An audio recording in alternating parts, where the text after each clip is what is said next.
Caution urged as active monsoon triggers floods and landslides across Nepal. Search on after 3 go missing in a car plunge.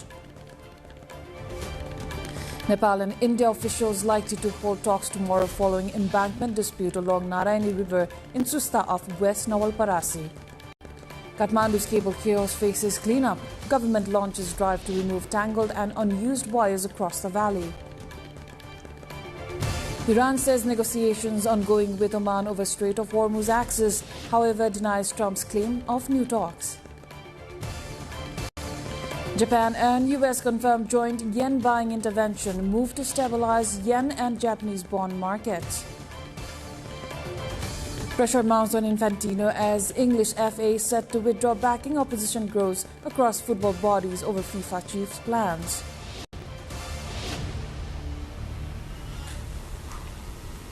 Good evening, I am Iprilaki Singh Lama and this is NTV World Primetime News coming to you live from Kathmandu at 1900 hours. Now the news in detail. Rainfall has been recorded across several parts of Nepal with the Department of Hydrology and Meteorology forecasting heavy to very heavy rainfall in various regions across the country. Now, authorities have warned of possible floods and urged people in vulnerable areas to remain alert. Also, heavy rainfall is likely in parts of Lumbini province, while very heavy rainfall is expected in some areas of Karnali and Lumbini provinces.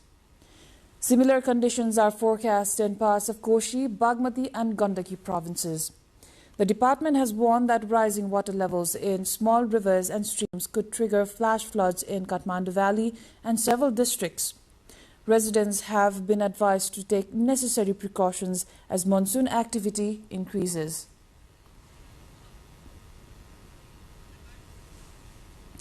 Moving on, 3 persons have gone missing now after a car fell into the Sunkosi River following a road accident along the Mid-Hill Highway. Now, according to the District Police Office, the accident occurred at around 11:45 a.m. when a passenger bus traveling from Kathmandu to Okhaldhunga hit a parked car from behind. The impact sent the car nearly 50 feet off the road into the Sunkosi River. Police said the missing passengers have been identified as 39-year-old driver Dilkumar Lama of Jugal Rural Municipality 7, Sindhupal Chowk, 27-28-year-old excavator operator Ganesh Thapa of Golanjo Rural Municipality 1, Sinduli, and another person whose identity and address have not yet been confirmed. Authorities said the strong current of the Sunkosi River has made the search difficult, but efforts to locate the missing individuals are continuing. Elsewhere, 6 persons have been injured after a passenger bus and a Bolero jeep collided on the Gorkha road section on Monday afternoon. The accident occurred at 5 kilo of Gorkha Municipality 13 when a bus travelling from Isera towards Abu Khaireni collided head-on with a Bolero coming from the opposite direction.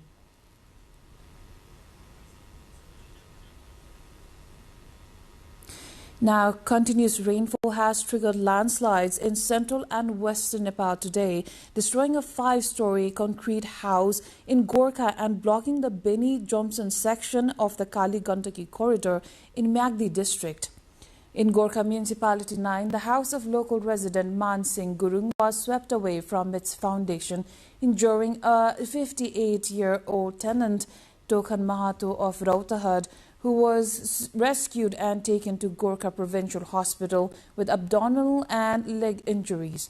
A neighboring 4-story house also sustained partial damage. In Magdi district in western Nepal, a landslide at Boiseri in Raghuganga Rural Municipality 2 brought traffic to a complete halt. An excavator clearing the debris was buried after another landslide struck. Authorities have begun clearing the road, but say it may take time to reopen the route because of the scale of the landslide. Now, the BP highway, which was built with the assistance of the Japanese government, is still the most popular alternative route to and from federal capital, Kathmandu. Now, since the flash floods of 2024, travel along the Kavri section of the highway has become extremely dangerous, not only in difficult, especially in rainy seasons. Now, here's a report. The road from Chaukidara to Nepalthok, damaged by floods 2 years ago, frequently suffers landslides and flash floods in streams, making journeys arduous whenever rainfall occurs. In September 2024, floods damaged the Kabre-Palanchok section of the BP highway. Although vehicles were rerouted through the old tracks, travel remains uncomfortable during rainfall. Landslides and swollen streams along the Chaukidara-Nepalthok stretch continue to disrupt movement. Compared to earlier years, road conditions have slightly improved, but rainfall still triggers flash floods and landslides affecting traffic. Passengers and drivers often face hours-long traffic jams due to floods in streams, falling rocks, and landslides.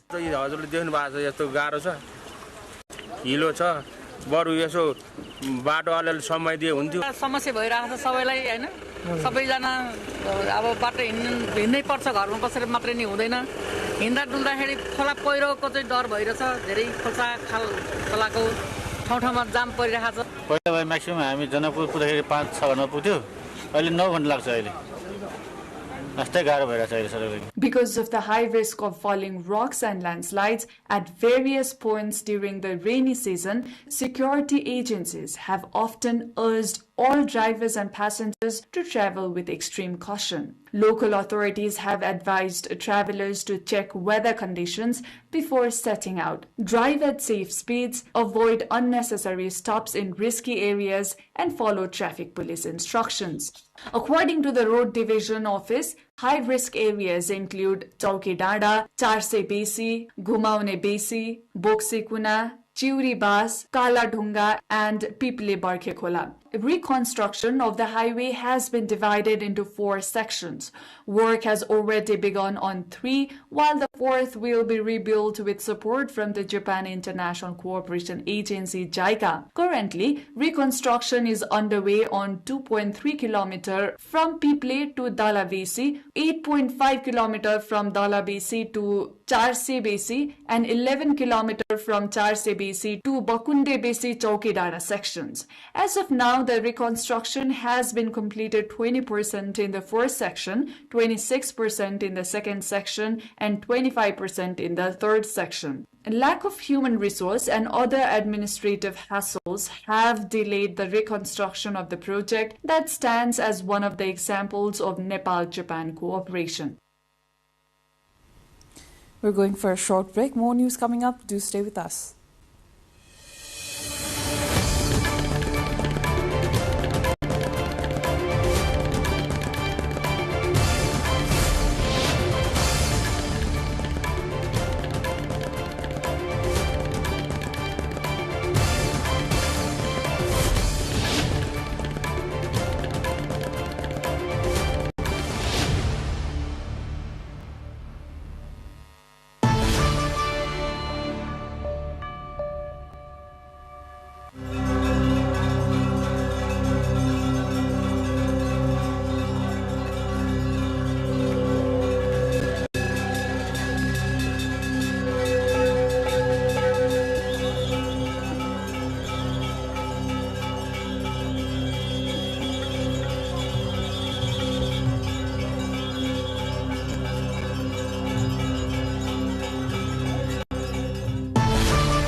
You're watching NTV World Primetime News. Welcome back. Visiting former Prime Minister of Mongolia, Gumbuzjavin Jandan Satar, today paid a courtesy call on Nepal's Minister for Foreign Affairs, Sisir Khanal. In the meeting held at the Ministry of Foreign Affairs, the two discussed Nepal-Mongolia bilateral relations, geopolitical similarities, and the potential cooperation in the areas of development, trade, partnership, and Buddhist norms and values.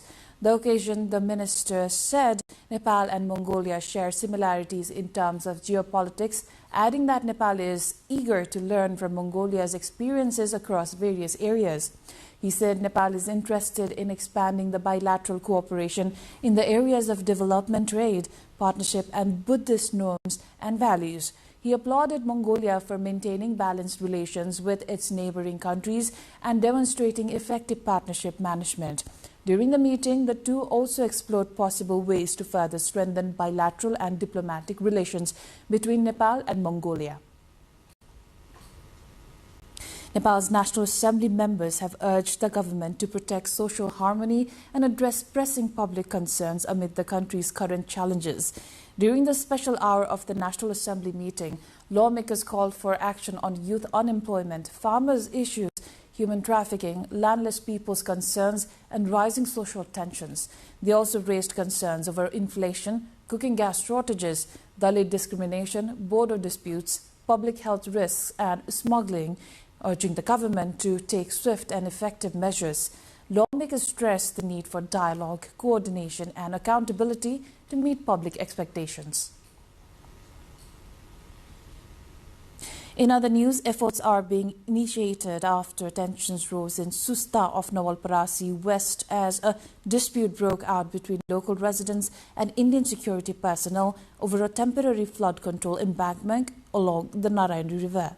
Residents claimed the Indian security personnel entered Nepali territory and dismantled the earthen barrier built to protect the settlement from flooding. The incident led to a confrontation before Nepal's armed police force intervened to calm the situation. Meanwhile, officials from both sides are expected to hold discussions to resolve the issue tomorrow, as meeting scheduled for tomorrow has been called off. The incident has renewed attention on the long-standing border dispute in Susta, where the absence of clear boundary markers has led to repeated disputes over land and river changes. Kathmandu's tangled web of unused and unmanaged cables is set to be cleared as authorities begin a major cleanup campaign across the valley. The years-old wire clutter hanging from utility poles has affected the city's appearance and raised safety concerns, with around 30% of the cables estimated to be unused. Led by the Nepal Telecommunications Authority in coordination with the Nepal Electricity Authority, Nepal Telecom, NCL and internet service providers, the campaign has already completed 58% of its first phase. Providers have committed to removing the remaining unmanaged wires within 13 days. Officials say the current cleanup is only a temporary measure, with the government preparing a long-term plan to shift cables underground.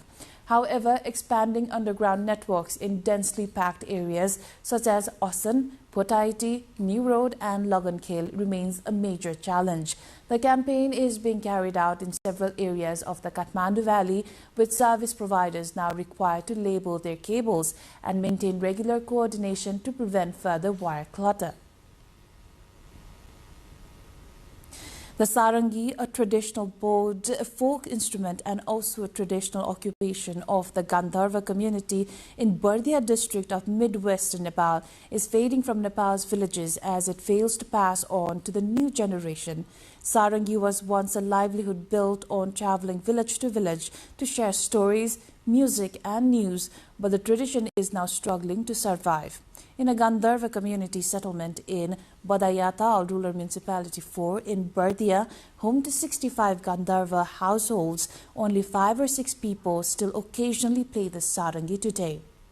65-year-old local Birjit Gandharva said the instrument remains his main livelihood, but it has become increasingly difficult to sustain his family on it. Community leaders say a shortage of arable land, limited access to formal education, a lack of alternative employment, and declining income and respect for the profession have driven young Gandharvas away from the tradition.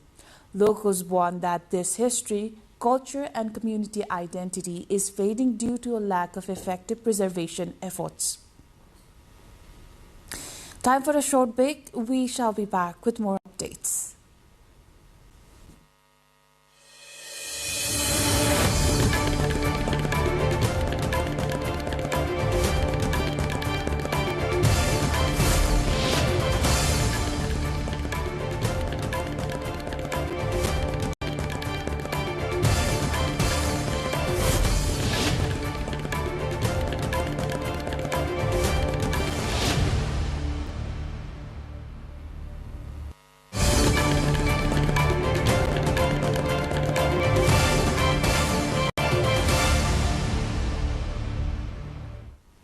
Iran has denied Donald Trump's claim that new talks on ending the conflict would begin on Monday after the U.S. president called off what he said would have been massive strikes on the country.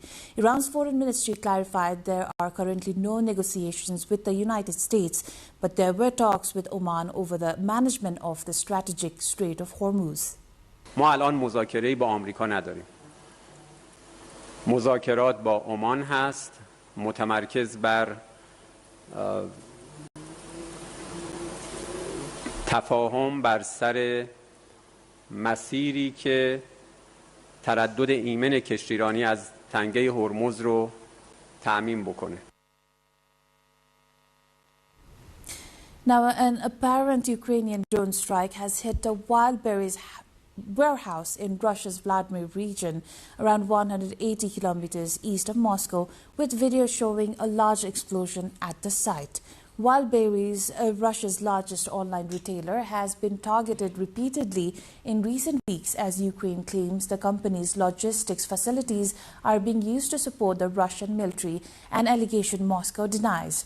The strike underscores Kyiv's expanding campaign against infrastructure it says contributes to Russia's war effort as Ukraine seeks to bring the conflict deeper into Russian territory. Japan and the United States conducted coordinated yen buying intervention and will not hesitate to take further action, Japan's finance ministry said on Monday, confirming a rare bilateral action to halt the yen's slide to fresh 40 years low. The intervention on Friday underscored both countries' resolve to prevent a sell-off in the yen and Japanese government bonds, JGBs, causing global spillovers such as adding upward pressure on already rising U.S. Treasury yields. The joint intervention was the first since 2011's coordinated action to weaken the yen following the devastating earthquake in eastern Japan. Central bank data indicated on Monday that Japan may have spent as much as $36.58 billion buying yen during Friday's joint intervention. U.S. President Donald Trump said on Sunday the United States was helping Japan prop up the yen as a sign of friendship and to help the world economy.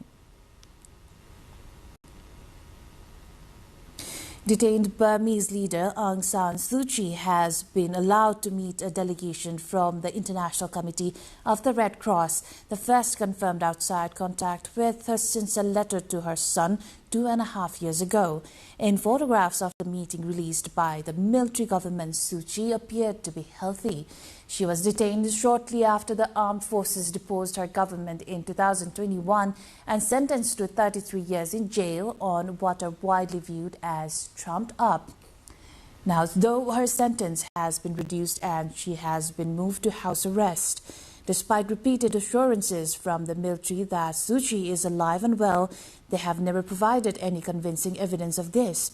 Her son, Kim Aris, has in recent months mounted an international campaign demanding proof of life for the 81-year-old democracy icon. Moving on, Cuba's national power grid has collapsed again, leaving millions of residents without electricity as the island faces a worsening energy crisis. The latest nationwide blackout is the fourth major outage in recent weeks, highlighting the strain on Cuba's aging infrastructure and fuel shortages. Authorities are working to restore power, while the government blames fuel supply restrictions for deepening the crisis. The blackout has disrupted daily life across Cuba, affecting homes, businesses, and essential services. We'll go for a short breather here. Stay tuned.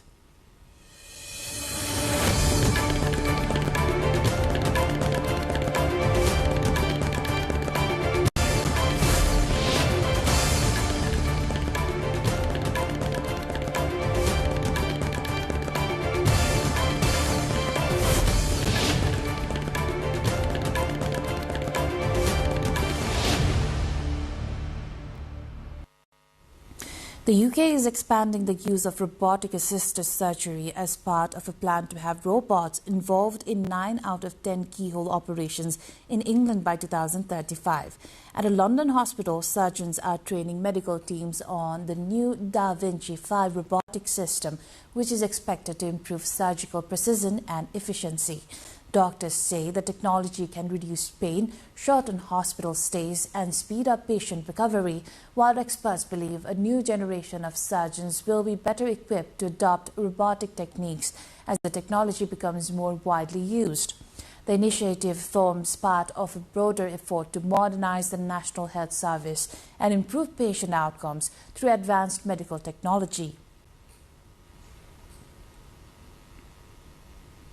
North Koreans packed beaches at the Wonsan Kalma coastal tourist zone as a record-breaking heatwave crippled the Korean peninsula, where temperatures soaring across both Koreas. State media showed hundreds visiting the seaside over the weekend as South Korea recorded 3 straight days of all-time high temperatures, peaking at 42.5 degrees Celsius on Sunday. North Korea also forecast daytime highs of 35 degrees Celsius to 40 degrees Celsius in Pyongyang and the provinces of Pyongyang and Jeongnam, underscoring the extreme weather affecting the region. Now the extreme heat has intensified concerns over the growing impact of climate change and the region's ability to cope with increasingly frequent and severe heat waves. Magnificent floats have paraded through Japan's northern city of Aomori as one of the country's most famous summer festivals began. The festival draws about 1 million visitors annually. Its main attraction is huge floats called Nebuta. They depict historical warriors, mythical figures and other themes. On Sunday, the first day of the year's festival, 16 floats started a procession at 7 p.m. Each measured roughly 5 meters high. The move to the accompaniment of drums and flutes on a route extending more than 3 kilometers. Now the festival runs through Friday and visitors can watch fireworks and the marine processions of floats at the same time on the final day.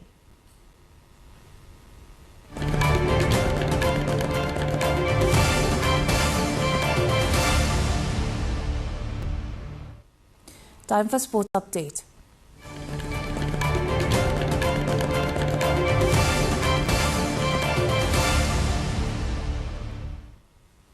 The English Football Association is set to write to FIFA President Gianni Infantino, withdrawing its support for him amid the fallout from his scrapped plans to sell off stakes in FIFA competitions to private investors.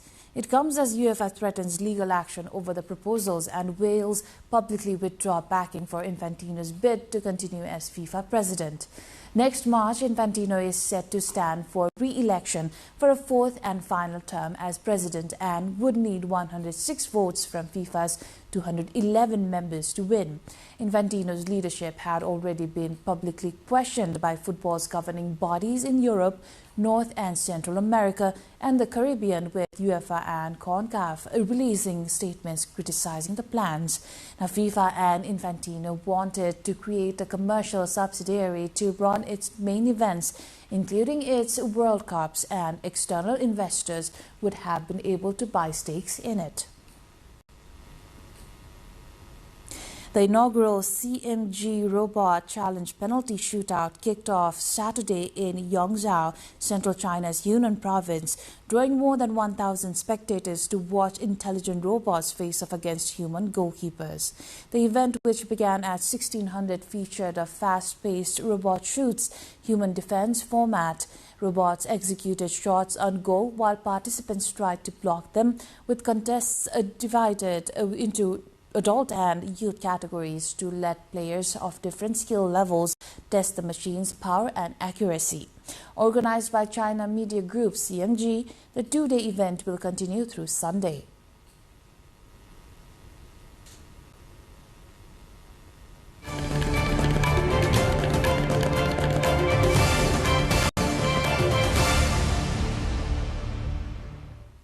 Now, before wrapping up, let's take a look at the headlines once again.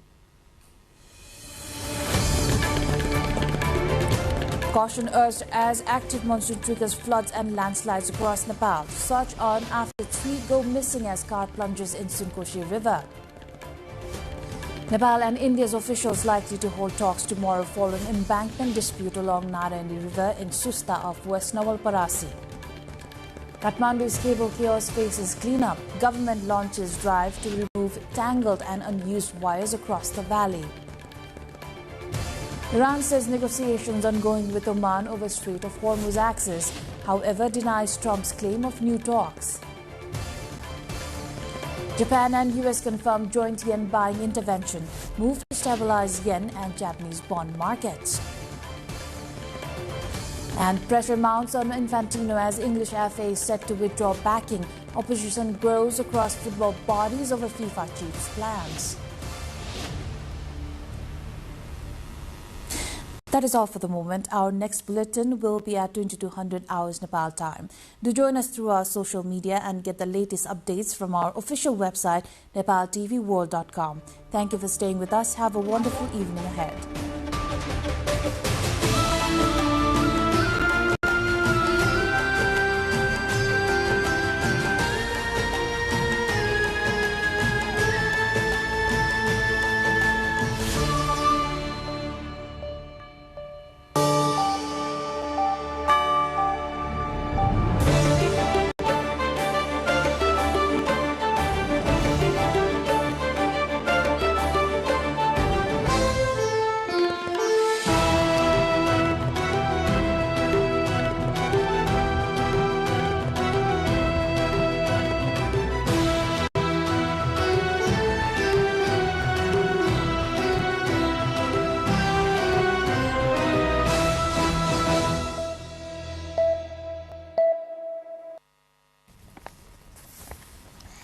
Welcome to the studios of NTV World in Kathmandu, Public Service Broadcasting PSB Nepal's new initiative to make Nepal more visible and audible to the global audience. Welcome on board.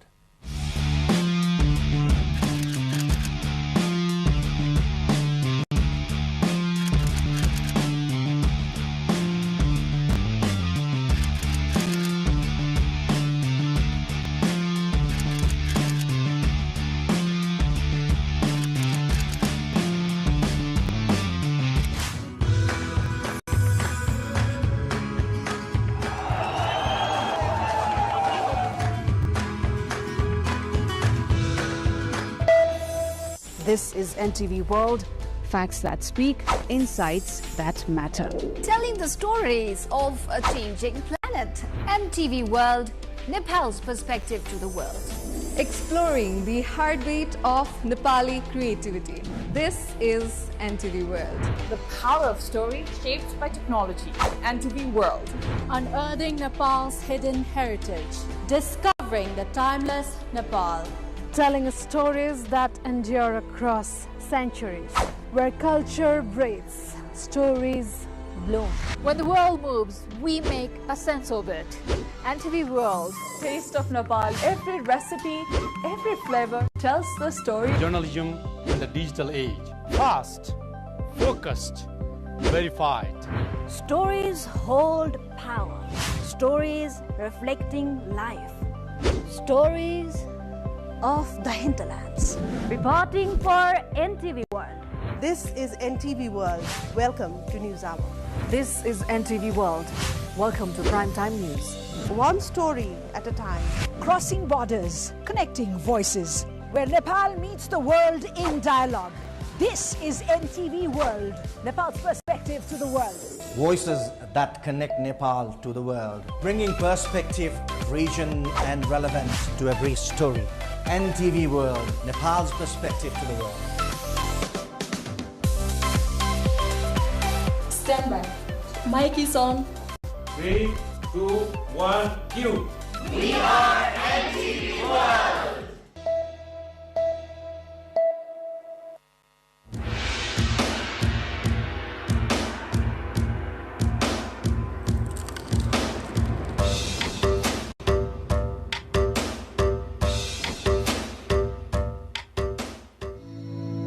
Intermittent playing hide and seek with the fog. enchanting one's heart with the sight of fully bloomed rhododendrons and rejoicing in the lap of nature with the chirping of the birds. When you set foot in Sandakpur, you experience a wonderful feeling of heavenly bliss right here on earth. Due to the ever-changing weather and the snow-white mountains visible right in front of your eyes, Sandakpur constantly draws everyone's heart towards it. As a habitat for numerous species of birds and endangered wildlife, Sandakpur always leaves an indelible mark on the hearts and minds of all. Situated at an altitude of 3,636 meters above the sea level, Sandakpur is located at Ward 2 and 4 of Sandakpur Rural Municipality in Nepal's eastern Ilam district. Embracing the mountains of Nepal, India and Bhutan, Sandakpur is the only place in South Asia where one can observe the Himalayas of all three countries. While enjoying the Himalayan settlements, one can observe the sunrise and sunset from Sandakpur. It is the only place in Nepal from where over 60 mountain peaks, including the Mount Everest, Kanchenjunga, Makalu, Pathivara and Kumbhakarna can be seen from one spot. Being the source of the holy Mai River, one of the 4 major rivers in Ilam, Sandakpur is also revered from a religious standpoint, attracting pilgrims from Sandakpur Ridge. The settlements of Ilam, Jhapa and West Bengal of India seem so close that it feels like you could hold them in the palm of your hand. The crimson glow of the sun rising from the Bay of Bengal in the morning, glittering upon the mountains. The joy of witnessing this form such a height is majestic. That is why in winter for the snow and during the monsoon for the rain, the number of visitors from both home and abroad to Sandakpur is on the rise. Among the different species of rhododendrons found in Nepal, 36 can be spotted just along the Sandakpur trek. The rhododendrons blooming all over the forest captivate every heart. With the chirping of birds, the cliffside honeybees, and the opportunity to study endangered species like the red panda, vultures, while enjoying nature, Sandakpur journey has captivated trekkers from around the world. Every year, more than 150,000 tourists from India, Bhutan, Bangladesh and Europe visit Sandakpur. Known as the Bird's Eye Place, Sandakpur was declared a one province, one cultural village by Nepal government in 2018. However, the place still awaits infrastructures like drinking water, electricity and proper trekking trails. Sandakpur can be reached after a 42-kilometer ride from the Ilam headquarters via Mai Pokhari and Kalu Pokhari. Another route to Sandakpur is from Ilam Bazar via Biblate, Sulubung, Mabu and Kalu Pokhari. When trekking to Sandakpur, the highest point of the Mahabharata range, the joy of staying in the homestays and hotels along the way while savoring local cuisine is immeasurable. While forging a connection with the Himalayan settlements, enjoying herbs and local produce, and playing in the snow in winter and the rain during the monsoon, you must visit Sandakpur at least once in your life.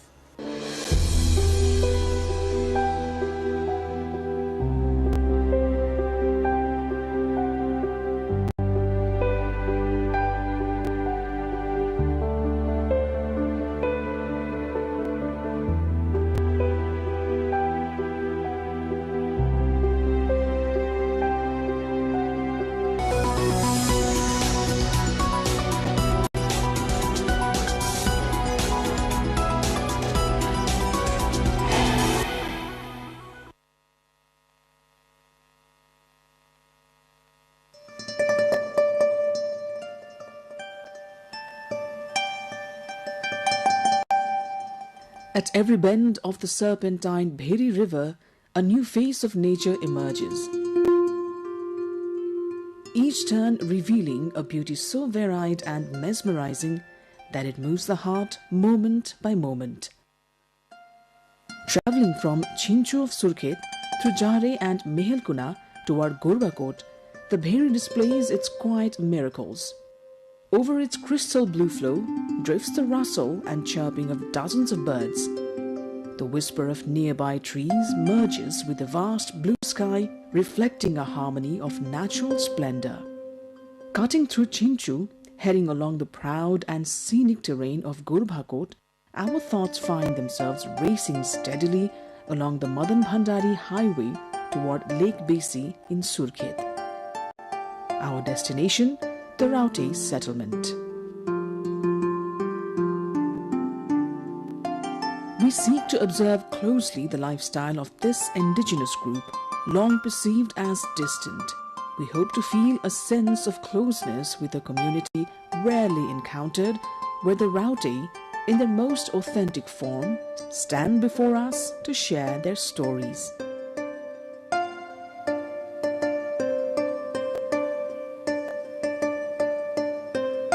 The Raute have cultivated a unique identity as Nepal's nomadic ethnic group. If someone in their settlement dies, they immediately abandon that location and do not return for 10 years, a tradition that makes permanent settlement extremely challenging. Their temporary homes are built by fixing wooden stakes into the ground, tying cross pieces, and covering the structure with old cloth and tarpaulin.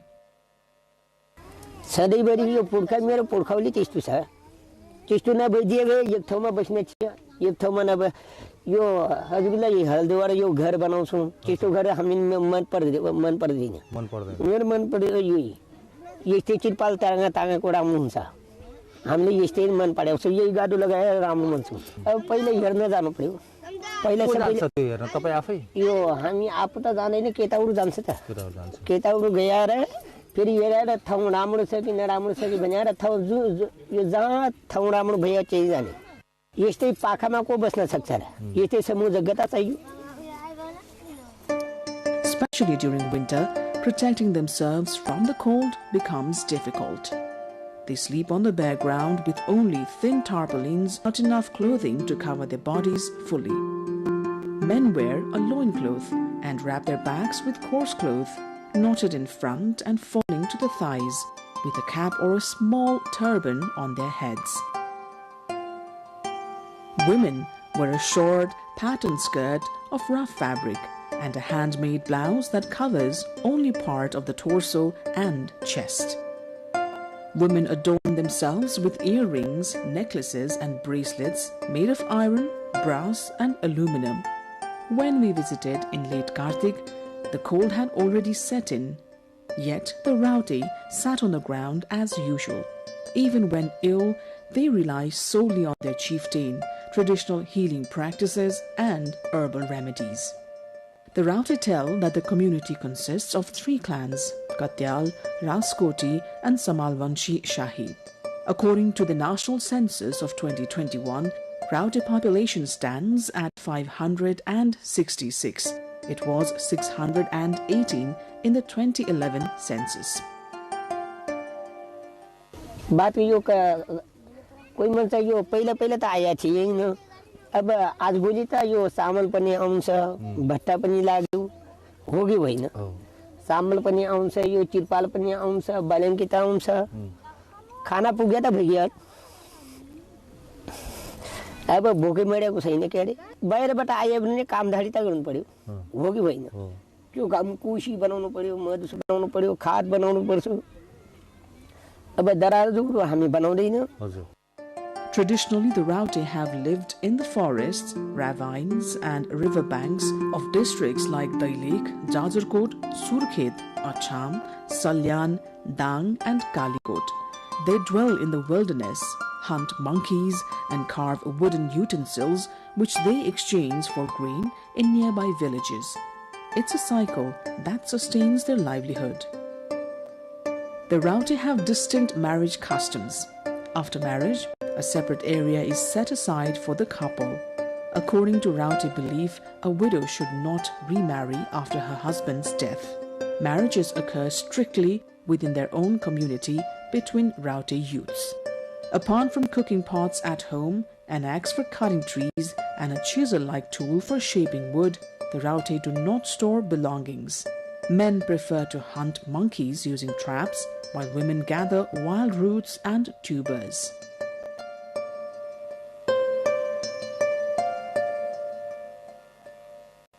With just an axe and chisel, they craft wooden utensils. Once, the Rauti believed touching money would bring misfortune. They also avoided speaking with outsiders. But today, they readily ask anyone for money, an indicator of the slow transformation in their lifestyle and consumption habits.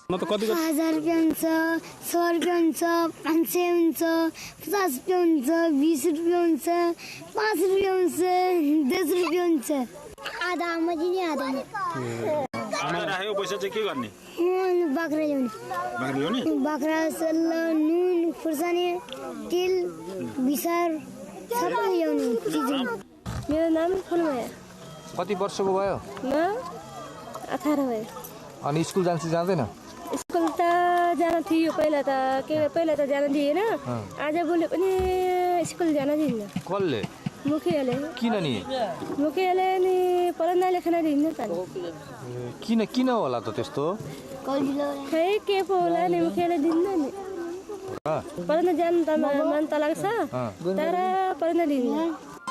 In recent years, increasing dependence on alcohol has begun to create serious health issues within the community. कहीं न कहीं यो यहाँ जंगल में बसने बाजार जन्ना जाने बरु किस्टुरा मारा मैंने मनसुमा कसैले बाजार को नासाई हुन्छ त्यो नास जन्ना जाने कसैले यो मौसुक लाग्छ त्यस्तो मौसुक यो जंगलबाट मौसुक हेरे पनि झन् आउन मनसु यो मेरो परिवर्तन नगर्ने मान्छे परिवर्तन गरेको कहिले पनि राम्रो भन्दैन हामी मेरो पुर्खैबाट यो परिवर्तन नगरेको मान्छे परिवर्तन गरेको न यो पैसा चाहिँ आँखाले पैसा चिनेटा भइहाल्यो. Nepal's constitution not only recognizes the equal existence, rights and dignity of all ethnic groups, but also ensures fair protection, upliftment, empowerment and development of marginalized and endangered communities. The state has pledged equal distribution of economic, social and cultural opportunities with special provisions for the protection and advancement of disadvantaged people within minority groups. Although the federal and provincial governments have introduced various programs for the Rauti community in recent years, the lives of the Rauti have yet to see the meaningful improvement envisioned.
Every dawn begins with a promise. Light will return.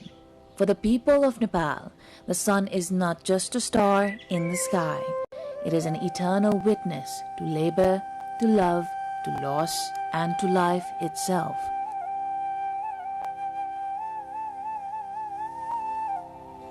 The scriptures call it Aditya, the giver of vitality, the sustainer of truth. Farmers bow to it before planting their seeds. Mothers pray to it for the well-being of their children. To the people of Nepal, the sun is not a distant deity. It is divinity made visible, and that reverence is best manifested in Chhat.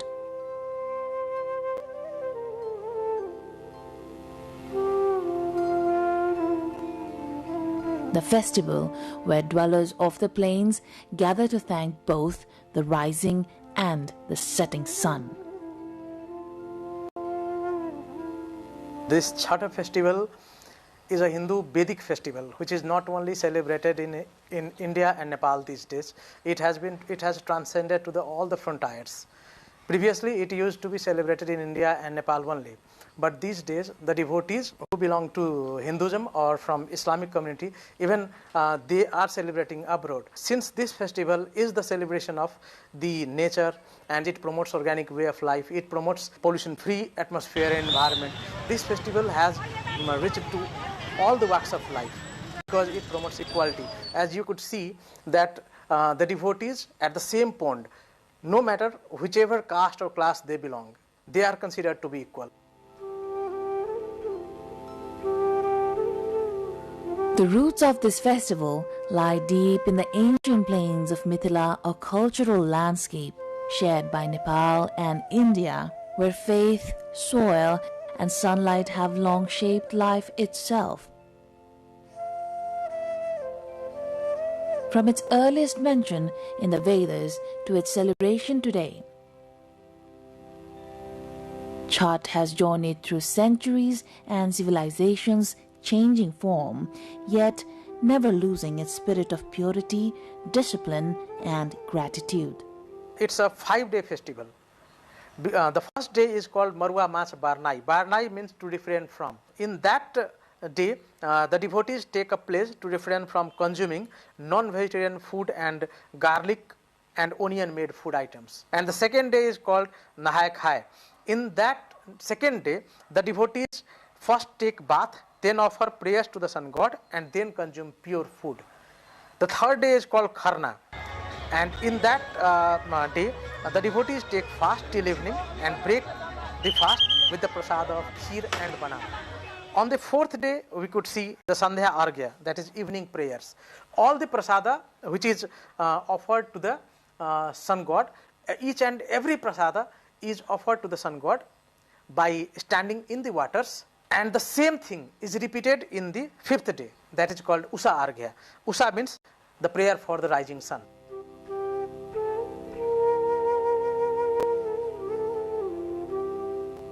The festival unfolds over 5 days, each with distinct rituals and a shared focus on devotion. Families prepare offerings, maintain sacred spaces, and observe fasts while communities gather along water bodies, including river banks and ponds, to offer prayers to the rising and the setting sun.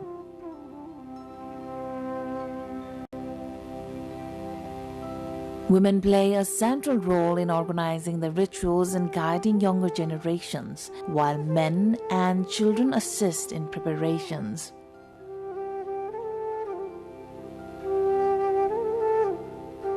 The collective participation reinforces family bonds and community cohesion, bridging generations in a shared cultural practice.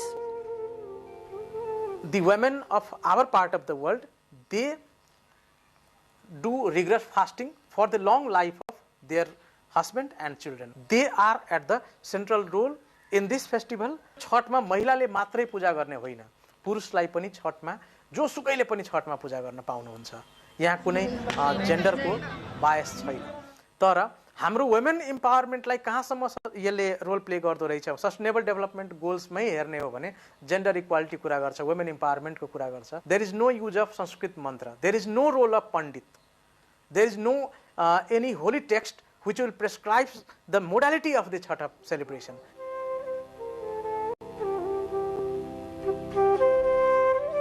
The festival emphasizes the cleanliness of rivers, ponds and the banks, which are central to the rituals.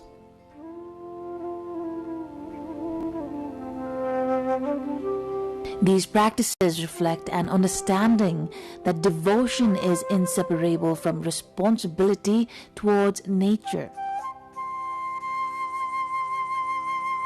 The festival demonstrates how religious observances can reinforce sustainable interaction with natural resources, promote environmental stewardship, and instill awareness about protecting water, soil, and the surrounding environment. Once the Chhath festival concludes, we forget the messages which Chhath festival intends to give. Chhath talks about the pollution-free water bodies, the pollution-free sand, the pollution-free soil, and the pollution-free atmosphere. But the thing is that we often forget these messages. And the governments could uphold these messages if they could come up with certain policies while enlisting this Chhath and or promoting this Chhath festival in the UNESCO or in some other policy mechanism. They could draft some policies or they could draft some provincial laws which could enlist our water bodies as a natural body.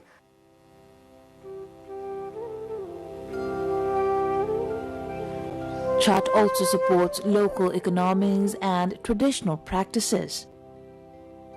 Families rely on only locally sourced fruits, vegetables, and bamboo baskets, while vendors sell traditional items for the festival. Home-prepared offerings and locally produced goods strengthen community livelihoods and ensure that cultural indigenous skills and knowledge are preserved. By linking tradition with practical benefits, Chhath sustains both social and economic aspects of the communities and celebrate it.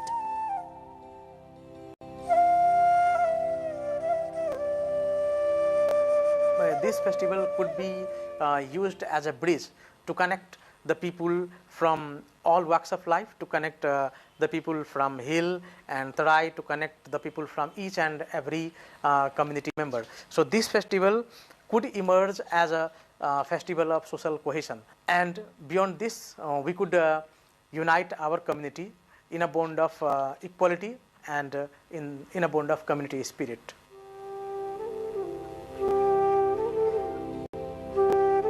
From Mithila to Kathmandu and beyond, Chhath bridges regions and generations. Its observance in urban centers and abroad shows how cultural traditions can adapt while maintaining the festival's essence. The rituals connect younger generations with their heritage and ensure the continuity of cultural knowledge. The festival continues to adapt to modern contexts while maintaining its historical roots, ensuring that the traditions and responsibilities it embodies remain relevant for future generations.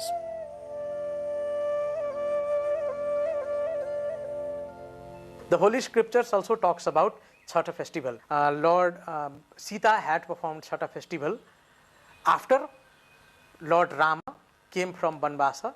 And once Ram Rajya was established, Goddess Sita had performed Chhath for the well-being of Ram Rajya, for the well-being of the Ayodhya people. It's in Ramayana, Sita had performed Chhath, and in Mahabharata, we could see that Kunti and Pandavas, they had also performed Chhath.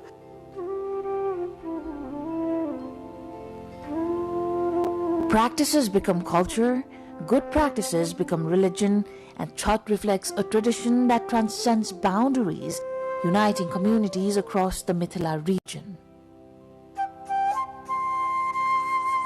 In the flatlands, where summer temperatures often exceed 40 degrees Celsius, the sun becomes both sustainer and foe. Yet, despite the intense heat, devotees endure fasting, prepare offerings, and perform rituals with unwavering discipline and reverence. In facing the sun in this way, They demonstrate resilience, faith, and a profound connection to nature, showing that devotion can persist even under the harshest conditions.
हिरण्यबाहवे हिरण्यवर्णाय हिरण्यरूपाय हिरण्यपतये अम्बिकापतये उमापतये पशुपतये नमो नमः।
As global geopolitics continues to evolve, regional institutions are being asked to do more than fostering dialogue. They are increasingly expected to deliver stability, connectivity, and shared prosperity. Against this backdrop, the Bay of Bengal is re-emerging as one of Asia's most strategically significant regions, placing renewed focus on regional cooperation. Welcome to Geopod. I am Shivani Thapa Bosnet. At the heart of that conversation is BIMSTEC, a regional organization bringing together 7 countries across South and Southeast Asia, representing nearly 1.8 billion people and an economy approaching some $5 trillion. Joining us today is its Secretary General, a distinguished diplomat whose career has spanned more than 3 decades across some of the world's most consequential diplomatic capitals. His Excellency Indramani Pandey. Your Excellency, welcome to Geopod. Thank you so much. Thank you for inviting me to Geopod. Your Excellency, your visit to Kathmandu comes particularly at a very interesting moment to Nepal and the wider region.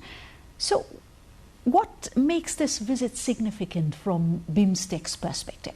The purpose of this visit was to have an opportunity to meet with Honorable Foreign Minister and also Honorable Minister for Culture, Tourism and Civil Aviation, the sectors in which Nepal leads. And basically, I was looking for an opportunity to brief the new leadership of Nepal about what is BIMSTEC's agenda, the areas where we are cooperating, the progress that we have made, and seek their guidance, seek their support for future work. What did you grasp from these engagements? I'm very encouraged by a very, very positive response from both the ministers whom I called on. They expressed the firm commitment of the government of Nepal to continue to work together with other member states of BIMSTEC for strengthening this organization, for expanding cooperation under BIMSTEC. And there was assurance by the Honorable Minister for Foreign Affairs himself that Ministry of Foreign Affairs will continue to render its full support to make BIMSTEC a successful regional organization. Similarly, Honorable Minister for Culture, Tourism and Civil Aviation expressed support for the initiatives that our member states have been taking to strengthening cooperation in these very important areas. He underlined actually the importance of relations among the people, particularly engaging our youth, engaging student communities, engaging academic communities, and we discussed some of the ways in which we can strengthen cooperation in these areas. So my courtesy calls on both honorable ministers was very useful. Similarly, I had a very comprehensive discussion with Honorable Foreign Secretary of Nepal, where we went over the comprehensive agenda of BIMSTEC, and we decided the next steps that will be taken under BIMSTEC and where Nepal would be playing a very significant role.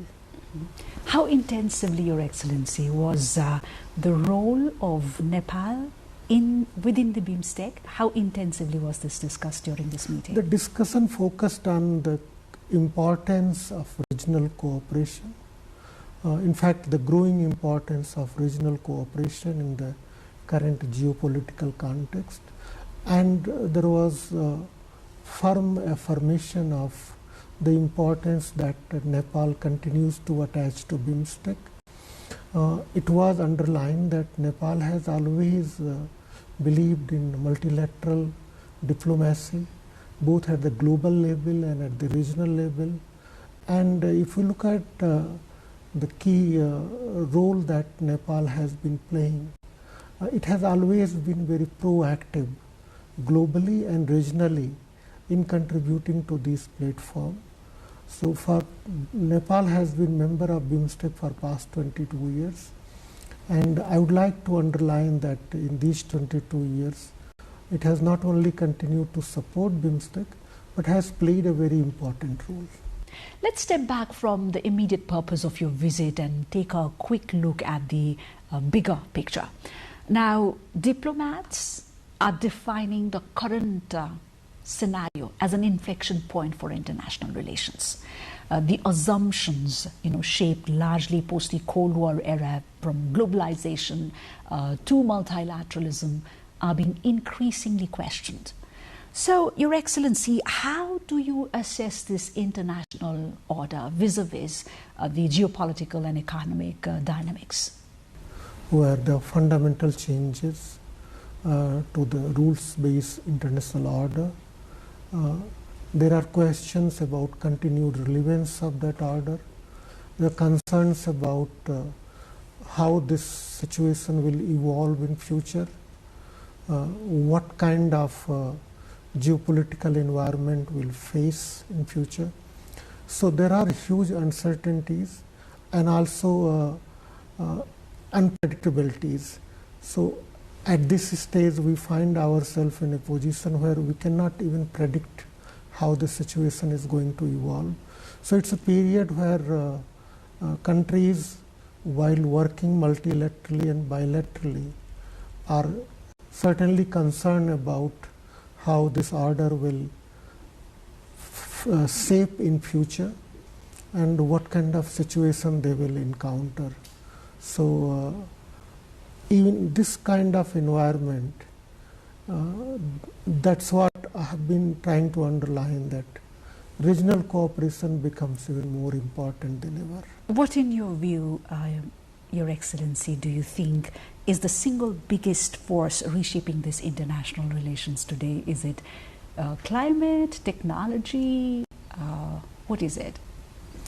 I think some of the geopolitical developments, together with the abiding challenges that we are facing due to climate change, also technologies that are reshaping the way we interact, the way we do business, the way our societies have been interacting. So, for example, artificial intelligence together with digital technologies. So these transformations are taking place at the same time when international order is under stress. So countries find themselves in a situation where they find that not only geopolitics, geoeconomics, geostrategic environment, their ability to engage in external trade, everything is under stress. So these are very complex challenges, and all these challenges interact with one another and make sometimes even more complex. How do you think regional institutions remain effective and at the same time relevant in an increasingly complex geopolitical environment? One of the characters of this increasingly complex geostrategic environment is that it's not easy to build consensus. So that's why multilateral institutions at the global level are facing challenges on how to build consensus, how to build convergences, find ways to cooperate. But when we look at a group of countries in a specific region, then they have opportunity to work together, because it's easier to build consensus, find convergences when you have a small number of players in the room. For example, under BIMSTEC we have 7 countries. So when 7 countries are meeting together, it's much easier to find convergences and build consensus than when you have more than 195, 96 countries meeting together. So that is why regional cooperation has become more relevant. Also, if I could underline, some of the challenges which we are facing now related to energy security, food security, disruptions in supply chain, we can find answers regionally working together. So that's why I believe cooperation under BIMSTEC becomes even more relevant today than it ever was. Around the world, institutions like the United Nations and the WTO are facing increasing pressure, while regional groupings are becoming more active. Now, do you see regional organizations complementing multilateralism or gradually filling the spaces where the global institutions are struggling? I see them as complementary, because there is a lot of space for multilateral global institutions to continue to contribute within the limitations that they are facing, within the challenges that they are facing. And at the same time, there is a role for regional organization too. So regional organization in many areas can complement the role played by global institutions. For example, the World Health Organization plays a leading role in the health sector. But acting regionally, countries in a region can deal with some of the challenges in health sector which are regional in nature. So I see the role complementary rather than competing for space. In fact, even there is a scope for bilateral diplomacy. So I see bilateral diplomacy, regional diplomacy and multilateral leading to the same goal of countries working closely to deal with the shared challenges. Is political trust ultimately more important than institutional design? Institutions are designed to build political trust. So the success of the institutions that we create depends on political trust to a lot extent. And if member states agree together to build an institutions like BIMSTEC, they agree to work together under BIMSTEC, it in itself demonstrates that there is a trust among the member states that working together they will benefit in those specific areas that will actually contribute to their national initiatives, because countries on their own deal with their own security and developmental challenges. But they also believe that working together at times it will contribute to their own national initiatives. So that is where role for multilateral institutions and role for regional institutions comes into play. How do you view the growing strategic importance or significance of the Bay of Bengal region? It has always been a very important region, the region which has always been connected. It is believed that Bay of Bengal actually connected different parts of Asia. Our civilizational exchanges, cultural exchanges in the past. If we see the trade that took place between different parts of Asia through Bay of Bengal. So Bay of Bengal has always been a very important maritime space for people-to-people exchanges, for trade, for travel, for tourism. And what we are trying to do through BIMSTEC is to re-energize those linkages, reimagine them, and in the contemporary context try to build the very same relationships that always existed among the nations. So we are not trying to do anything new. In fact, we are just reimagining what we used to do in the past with one another and finding ways to re-establish the very same linkages. There's also the other thing called Indo-Pacific. So how does one understand Indo-Pacific and the Bay of Bengal region? The Bay of Bengal is a very significant part of Indian Ocean, and when seen together with Indian Ocean and the Pacific Ocean, its importance grows even more. If we look at the trade through Asia, from one part of Asia to another part of Asia, going westward from east, the Bay of Bengal plays very important role. Similarly, from west to east, the trade flows through the waters of Bay of Bengal. So it remains a very important bay, both from the developmental perspective and from the security perspective.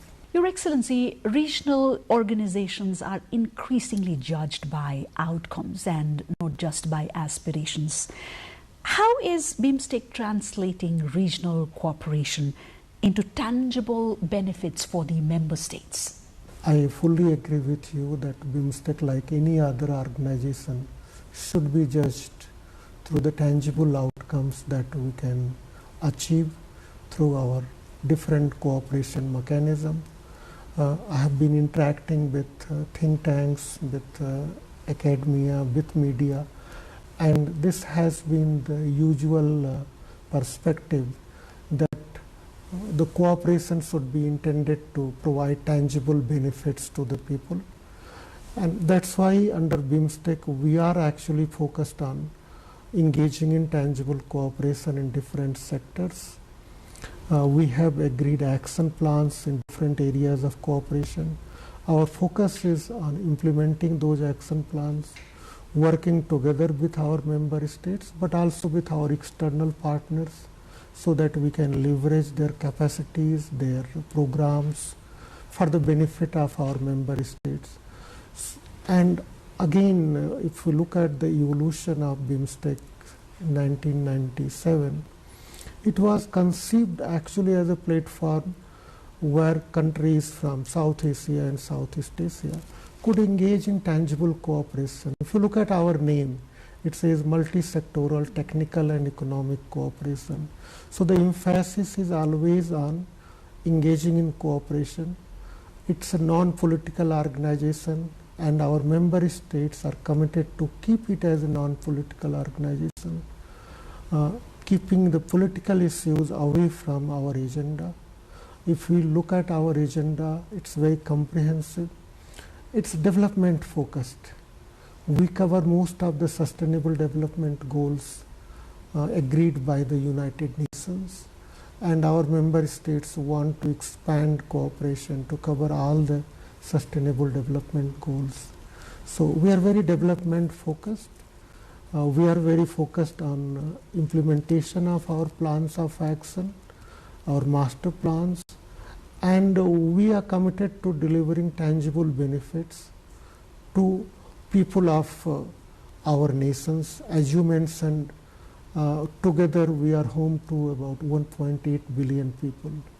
Now, if the BIMSTEC is successful, even partly in addressing some of the challenges that our people face, we would have made a significant contribution to their welfare, and that remains the abiding goal of BIMSTEC. Connectivity, we all know, has traditionally meant roads, all sorts of ports, railways, and so on. But today, increasingly, it is including digital infrastructure, energy grids, and even financial systems and resilient supply chains, right? Has the meaning of connectivity changed? It has expanded because traditional means of connectivity remain important. So land connectivity remains important, as also does maritime connectivity, air connectivity. But as you mentioned, we have also looked at expanding the scope of connectivity to include digital connectivity, and there is a proposal to for our member states to work together in enhancing their digital public infrastructure. We are also looking at capacity building in some new areas of technology like artificial intelligence, so that our member states, wherever there are gaps, can address those gaps and work together. There is again a proposal on the agenda to look at how do we connect the payment systems of our member states. How do we work together to make the trade among our member states in their own currencies possible? And we have recently set up a new working group on fiscal and monetary policy. And one of the items on its agenda is to look at actually how to strengthen financial relations among our member states. And I'm happy to inform your audience that this group will be meeting next month in Colombo, the very first meeting of this group, and will be looking at its comprehensive agenda. Mm-hmm. So we would like to enhance our connectivity in every dimension. Last year we signed an agreement on maritime transport cooperation, which was also signed by Nepal and Bhutan, two of our land-linked members, out of their belief that more maritime connectivity would also benefit them. We are in the process of negotiating a motor vehicle agreement to enhance land connectivity. Our master plan on transport connectivity is being implemented by our member states. So we are working in different aspects of connectivity together, so that as you underlined, we deal with connectivity in all its dimensions. And connectivity will be the bedrock for future cooperation in all of the other areas. You made a mention of the financial systems and especially the buying each other's goods in their own currency. This draws a little attention, Your Excellency. Could you walk us through this? What is on the table at the moment and how much of importance will this fetch during your Colombo meet? So this is on the agenda of our experts who would be meeting for the first time actually. So they will have an opportunity to hold discussions on this very important agenda item. And then we are looking forward to some concrete outcomes of their deliberations. Because when our member state meet, they look at what they are doing nationally, then they try to identify what they can do collectively at the regional level. So when they are meeting next month in Colombo, I'm sure they would look at all the dimensions of these very important areas of cooperation, and we are looking forward to the outcome of the meeting. Talking about artificial intelligence, like any other sector, Your Excellency, it is also reshaping diplomacy, like from negotiations to cybersecurity to public diplomacy and even conflict, right? Just a little curious thought, is diplomacy ready for the AI age, or has it been, has it adapted quickly enough to the AI age? Actually, diplomacy is very important in order to shape the global environment in which the AI would evolve, because we are all aware of the likely implications of some of the ways in which artificial intelligence is developing.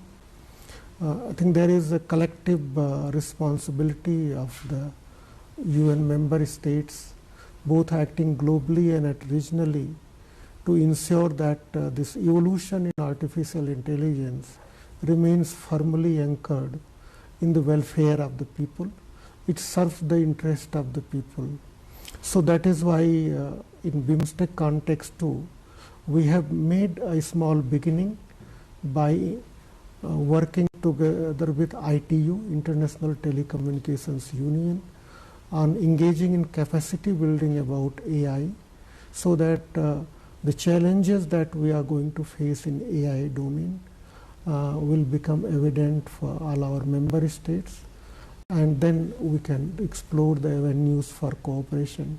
So the second BIMSTEC Digital Conclave, which will be held this year, is going to look at more closely on opportunities for cooperation in AI, and some of our member states have taken lead in looking at the frameworks that should govern artificial intelligence, the way it should evolve and the way it should serve the interest of people, should serve the interest of humanity. So for us, there is an opportunity to work together at the regional level.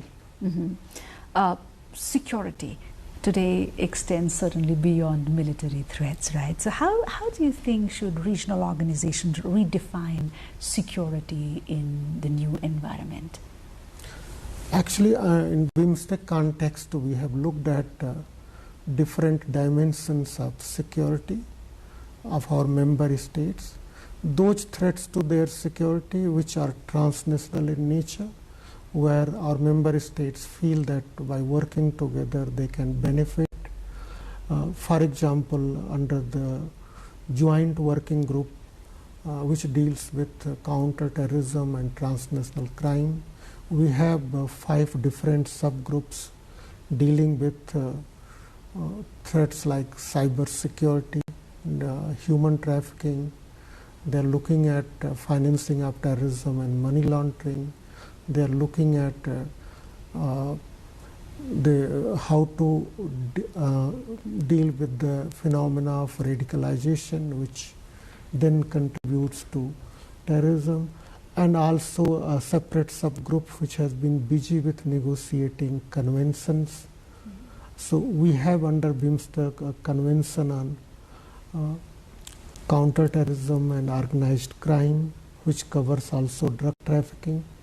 We have a convention already signed by our member states dealing with mutual legal assistance in criminal matters. And there are 3 more conventions where the draft texts are being negotiated by our member states, dealing with human trafficking, extradition, and transfer of convicted persons. So we are trying to create both the legal environment in which our member states can cooperate. We have developed action plans in all these areas for our member states to work together. And at the recent meeting of our national security advisors, there was a comprehensive discussion about all the contemporary challenges to security which our member states feel. And then they talked about how we can work together in dealing with some of the emerging challenges to the security. So, in a couple of months, we'll have the first meeting of the BIMSTEC Home Ministers, who will be looking at security challenges faced by our member states in a very comprehensive manner, trying to identify the way forward for the future cooperation. So, we have not looked at security in its very narrow dimension. For example, under National Security Advisors mechanism, they have paid a lot of attention to maritime security and some other challenges which are there in the maritime domain, including things like maritime ecological environment, how we work together. So we have very specific frameworks for cooperation already agreed together with by our member states, and we continue to deliberate and discuss on how to move forward in future. This brings me to a context, a recent national context here in Nepal, Your Excellency, that one of the authorities made a mention, or rather a concern on national security, citing the increasing influx of asylum seekers from the region here in Nepal. How does BIMSTEC look at this transfer? Under BIMSTEC, we have so far looked at the phenomena of what we call human trafficking, which our member states feel that it poses a challenge in its different dimensions, and that's why there was a subgroup under the joint working group which was focused on human trafficking, and we have an agreed action plan to deal with that issue. We are in the process of finalizing the text of even a convention on dealing with various aspects of human trafficking. So it has been very much on the agenda, and we are even looking at opportunity to work together with our partner UN Organization for Drugs and Crime to deal with some of the transnational aspects of security challenges.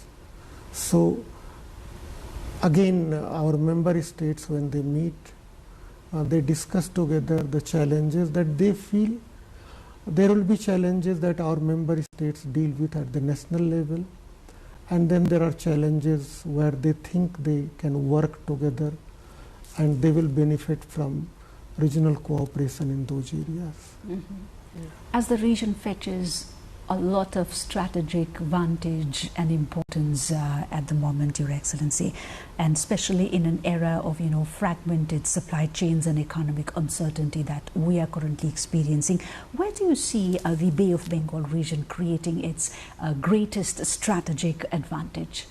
I think our advantage is that we already have very strong relationship among our member states. We have our foundational civilizational links, we have shared historical experiences, there is a huge cultural connect, and we have a tradition of working together. So it's not something new for member states in Bay of Bengal region to work together with one another. They have been doing so for long. So in the changed geostrategic environment, I think there is a case for our member states to continue to work together, expand their cooperation, and in that process they will be able to deal with some of the serious developmental challenges they face, or even security challenges of transnational nature they face. How do you view Nepal's evolving role within BIMSTEC? Nepal has been a member of BIMSTEC for past 22 years. So the decision of Nepal to join BIMSTEC in itself signified that it felt that BIMSTEC provided Nepal another opportunity to engage in cooperation with other like-minded countries. Also, BIMSTEC was conceived as an organization where countries from South Asia and Southeast Asia could work together, which would open up new opportunities for both countries from South Asia and from Southeast Asia. So that is where Nepal is very well placed to work with other member states under BIMSTEC to realize its developmental aspirations, developmental goals, and that's what it has been doing. Under BIMSTEC, we work on the basis of consensus. So our agenda has evolved with consensus of all the member states. All our mechanisms work under the same basis, that all the decisions that we take are taken together by all the member states. So member states are very comfortable under BIMSTEC to work together because they know that its agenda has evolved with their concurrence, and success under BIMSTEC will contribute to their goals for development, for security, for prosperity of people, for peace in the region. And let me again underline that Nepal has not only contributed to cooperation in the areas that it leads, it has continued to host meetings in other sectors too. So it had hosted meeting of, for example, last year, ministers for agriculture, even though agriculture sector is led by Myanmar. Similarly, it has hosted meetings in some other areas too, which fall under the leadership of other countries. So under BIMSTEC, there is a lot of bonhomie among our member states. They all come forward to contribute to the process, and they work with this assurance that whatever successes we'll achieve, it will benefit all of them. So neither agenda is driven by a particular member state or a particular set of member states, nor the outcome. The agenda, the process, the outcome, everything is consensus based. All the member states play equally important role, and Nepal has been a very valued member of BIMSTEC, and I'm quite confident that in future too it will remain a very valued member and would make significant contributions to BIMSTEC process. Nepal often speaks of acting as a bridge, right? But bridges only matter when people and commerce actually cross them. What practical choices should you think Nepal make over the next decade if it wishes to become indispensable within the Bay of Bengal region? It is an indispensable part of the Bay of Bengal region. So this is my belief that Nepal's role remains indispensable to the welfare of all the countries in the region. And that's why Nepal was welcomed as a member in 2004 with open arms by the 5 countries which were members of BIMSTEC at that time, both Nepal and Bhutan being the land-linked countries. They joined BIMSTEC because they felt that BIMSTEC will subserve their interests. So that's why Nepal continues to play that role, whether you describe it as a bridge or whether you describe it as a link. But I believe that every country has a very unique role to play in the process, and Nepal also has a very unique role to play in BIMSTEC process. Other member states appreciate the very significant role played by Nepal in BIMSTEC, and they value actually the contribution that Nepal makes to it. Which opportunities do you feel is underutilized? I feel that BIMSTEC could have made more progress in different areas of cooperation that we have conceived. since the Secretariat was established in 2014, we have certainly been able to make progress in many of these areas. But I believe in both in connectivity and in enhancing intra-BIMSTEC trade and investment, we need to make more progress, because that will provide what we call the bedrock for future cooperation in many other sectors. But let me assure you that all the sectors of cooperation under BIMSTEC are very important, and our member states believe that they are equally important. So that's why there is no endeavor to prioritize any specific sector. Instead, our member states believe that let's make progress in all the sectors. Today, economic security is national security. Supply chains, critical minerals, food, energy, digital infrastructure, right? Where should countries like Nepal focus if they are to remain economically resilient? I would like to begin by stressing that not only in case of Nepal, in case of all the BIMSTEC member states, we have a very young population, a very aspirational population. We have the responsibility to make sure that the benefits of the development reach people. So we have to fulfill their aspirations. All our member states are trying to do their best nationally to achieve that goal. And that is where I believe regional cooperation can play an important role by contributing to the national efforts. Again, it's not a substitute for national effort, it complements national efforts. So, in all the sustainable development goals which were agreed globally in 2015 that we need to realize by 2030, I think our member states have lagged behind in realizing all those goals. And there are opportunities to make progress. There have been certainly setbacks in realizing those goals. And I believe by working together, they can better realize those goals than acting alone. So that is where the importance of BIMSTEC comes, that cooperation under BIMSTEC will contribute to national initiatives, national efforts to realize the sustainable development goals for the people of our region. So not only people of Nepal, people of all our member states would like to see the benefits of development.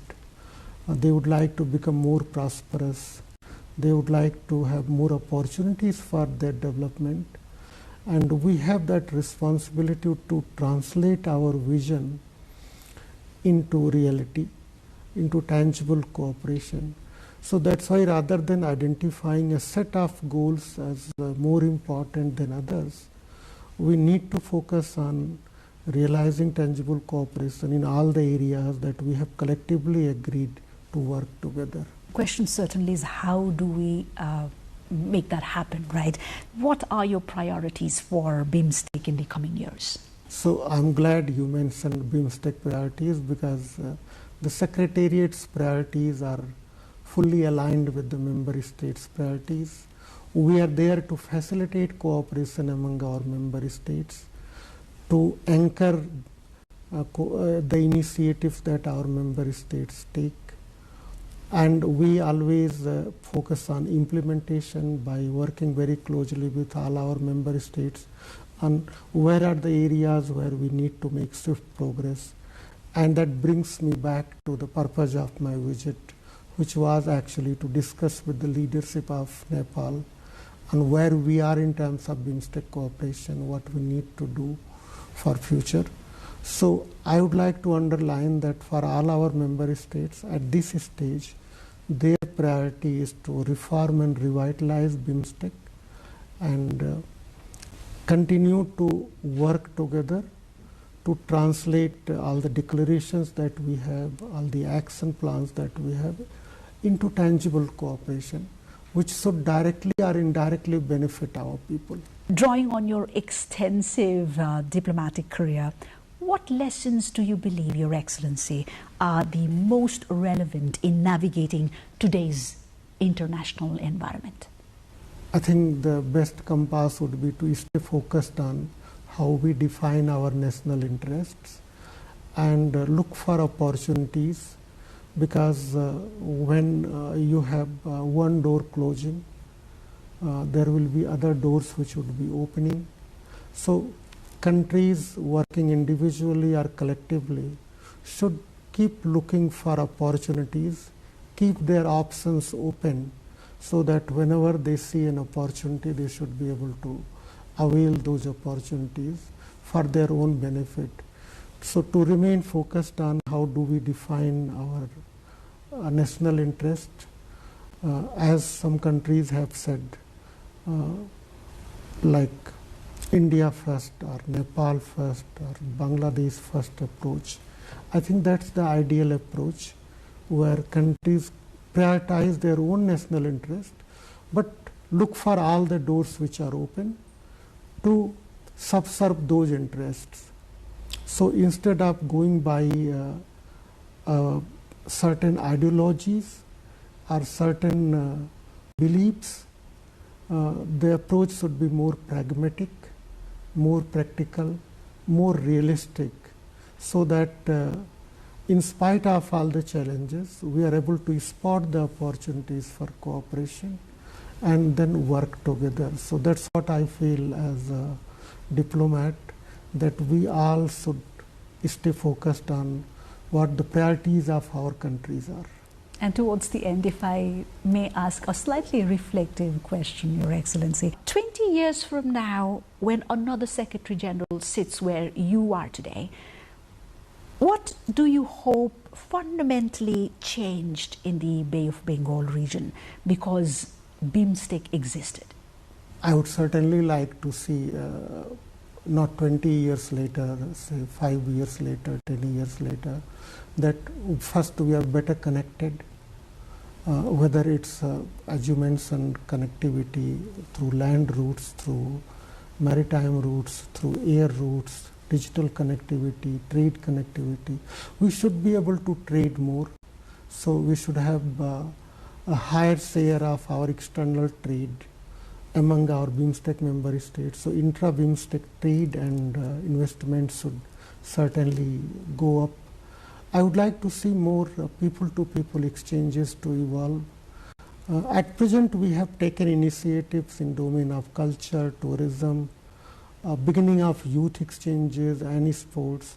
But I would like to see more such initiatives, more activities together, more cultural exchanges under BIMSTEC banner, more student exchanges, and then exchanges among our different segments of the society, our authors, our film producers, our musicians. So we should be able to do more under people-to-people exchanges. These are the areas where Nepal leads cooperation. It has a special responsibility to identify ways in which we can be more connected at people-to-people level.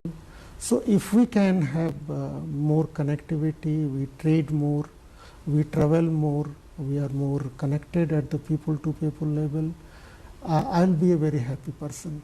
Thank you so much, Your Excellency, for coming over and sharing your very, very valued insights and perspectives. I'm so glad you gave me this opportunity to speak about BIMSTEC and to talk about Nepal's role in BIMSTEC process, the contribution that it has made, the expectations of the organization from Nepal in future. So thank you very much for this opportunity. Thank you indeed. The questions facing our region are evolving. So too must the conversations that shape its future. Thank you for joining us on Geopod this week. I'm Shivani Papa-Bosnet. Until next time, goodbye.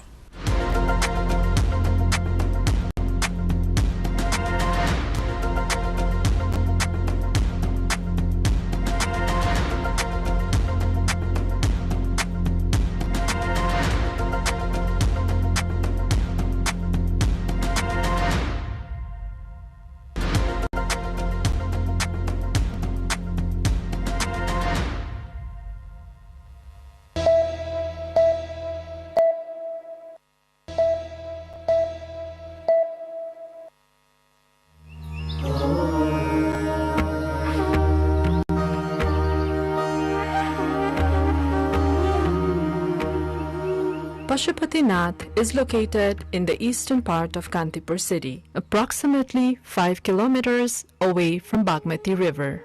During the Lichavi period, the area surrounding Pashupatinath was known for animal rearing.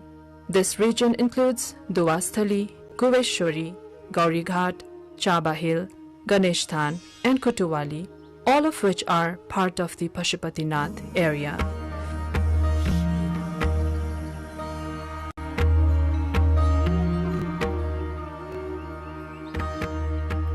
In 1979 AD, UNESCO designated Pashupatinath as a World Heritage Site. The blessings of Pashupatinath have been revered since ancient times, indicating the site's significance long before the Lichavi dynasty.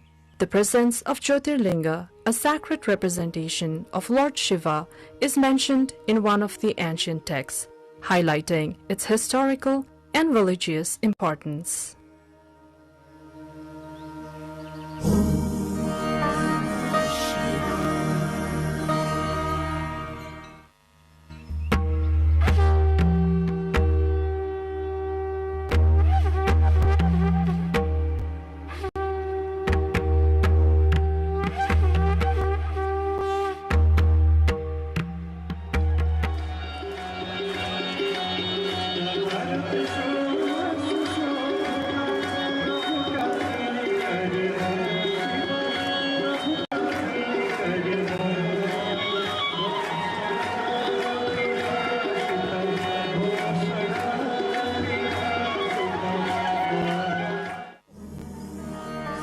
In the Gopal Raj dynasty, King Supuspadev described Pashupatinath as Varna Vyavastha. Following Supuspadev, every subsequent king incorporated the name of Pashupatinath within their own names.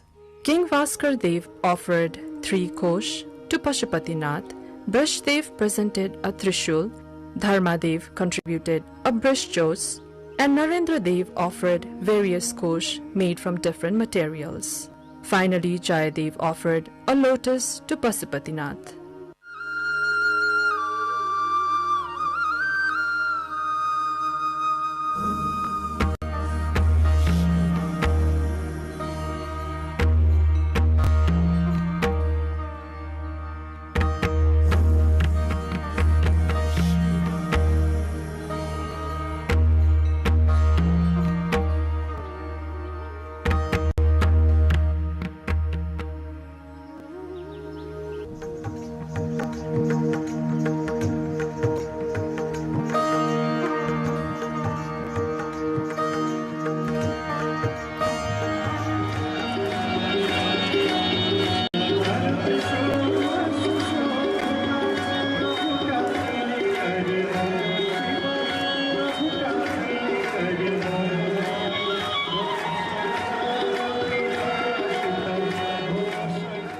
In 1473 BS, Jyoti Malla renovated Pashupatinath.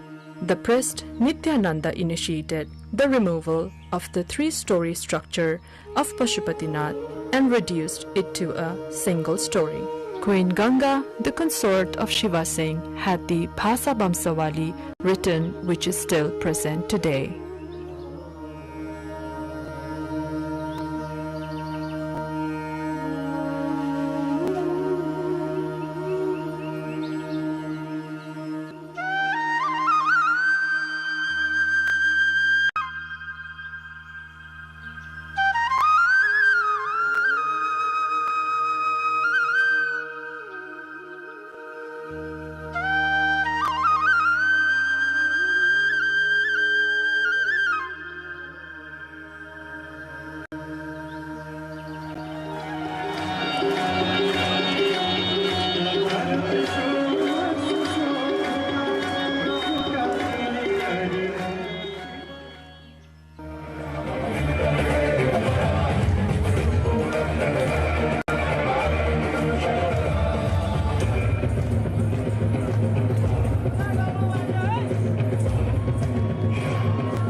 During the Malla dynasty, the offerings made by the kings to Pashupatinath can still be seen today.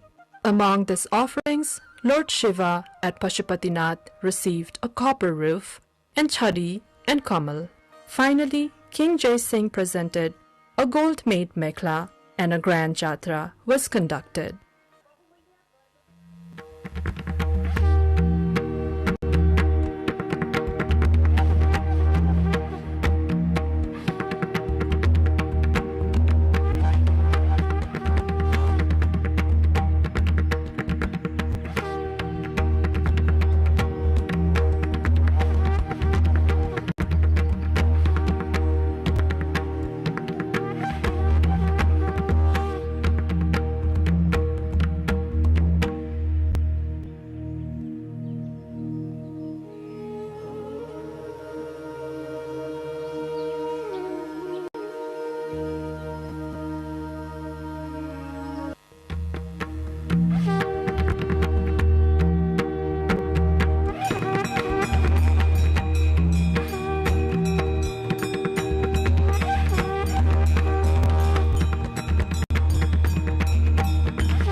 The temple's extraordinary design is attributed to the cumulative contributions of successive kings, each leaving their mark by adding distinctive elements to its architecture. This rich history of royal patronage is a primary factor contributing to the exceptional and intricate design of this revered temple.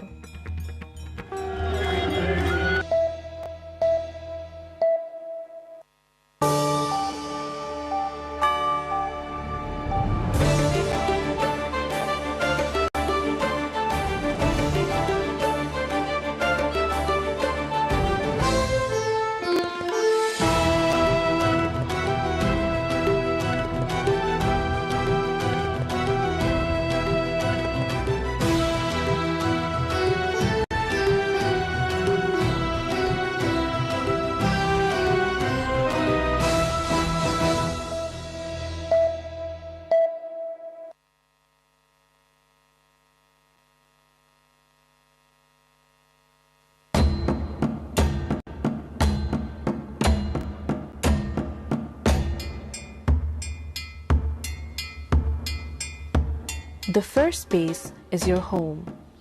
The second space is your work or school. Oh, very good. And the third space?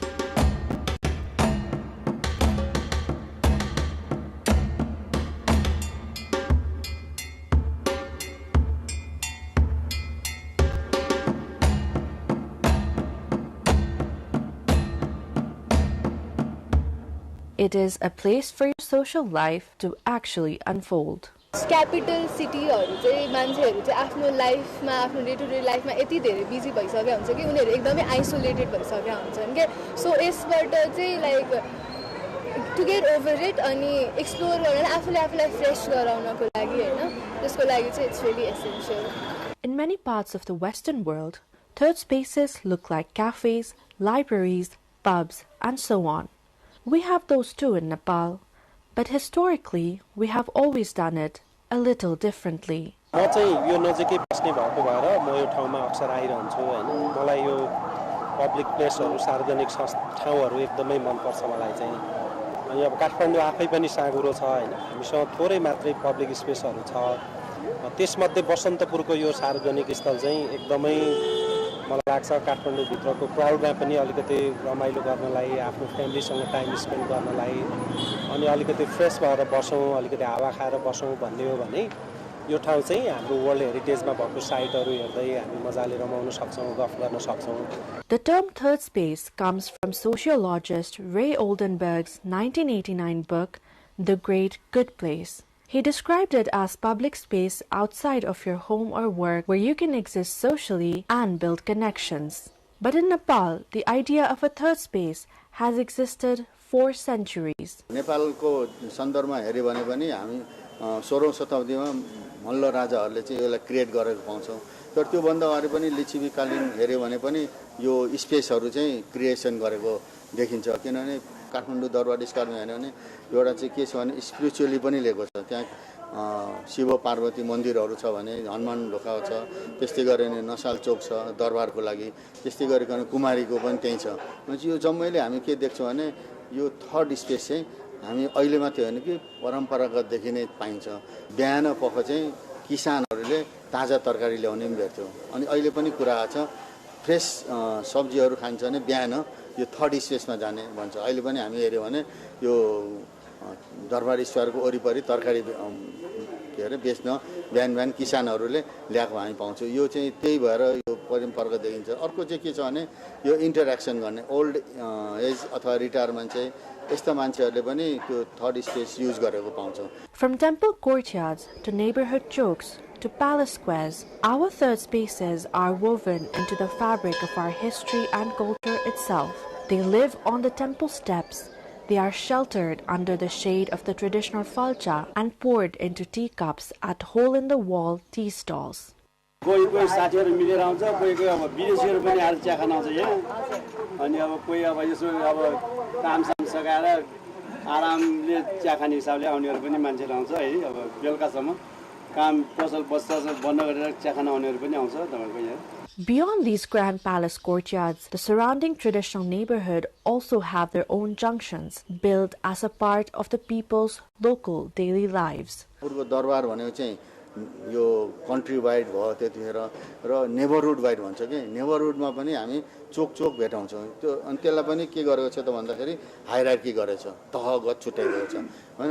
व्यक्तिगतलाई space पनि दिएको छ। जस्तो हामीले चाहिँ चारवटा दाजुभाइहरूको घर बनाएको छ नि एउटा कोर्टयार्ड बनाइदिने, अनि त्यहाँ एउटा मन्दिर बनाउने गणेशको अथवा बुद्धको के छ त्यो एउटा ल्यान्डमार्क बनाउने र आफ्नो बिहानको घाम ताप्ने ठाउँ मात्रै होइन कि अब बसेर कुरा गर्ने अनि कार्यक्रमहरू गर्ने कुनै कार्यक्रम त्यस्तो। अनि अलिक त्योभन्दा वाइडर गऱ्यो भने अलिकता ठुलो कम्युनिटीमा जाने एउटा प्राइभेटबाट चाहिँ कम्युनिटीमा आयो। अनि यो चाहिँ बस्नपुर जस्तो चाहिँ अब कन्ट्री वाइज एउटा नेसनल लेभलको चाहिँ स्पेस हो तर त्यो अलिक ठुलो छ।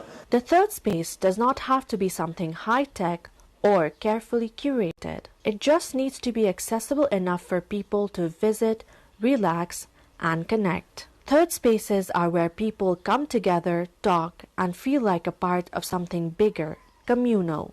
In the hustle and bustle of a city like Kathmandu, they offer what many of us crave: a connection, a pause, a sense of belonging.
US President Donald Trump has said he cancelled planned strikes against Iran, saying military action would be avoided if Tehran agrees to a deal quickly. In a post on Truth Social, Trump claimed Iran and other regional countries had urged Washington to delay an attack, adding that the outlines of an agreement had been established. Iran rejected the claim, with the semi-official Mehr news agency saying Tehran had not requested a pause in the US military action and accused Trump of spreading false information. Iran's acting defense minister said the country viewed threats from its opponents as serious and warned that Tehran would not remain passive. The comments followed reports that the United States and Israel are considering intensified strikes on Iranian targets, including energy infrastructure. U.S. officials had also advised Americans in the Middle East to remain alert amid concerns over a possible escalation.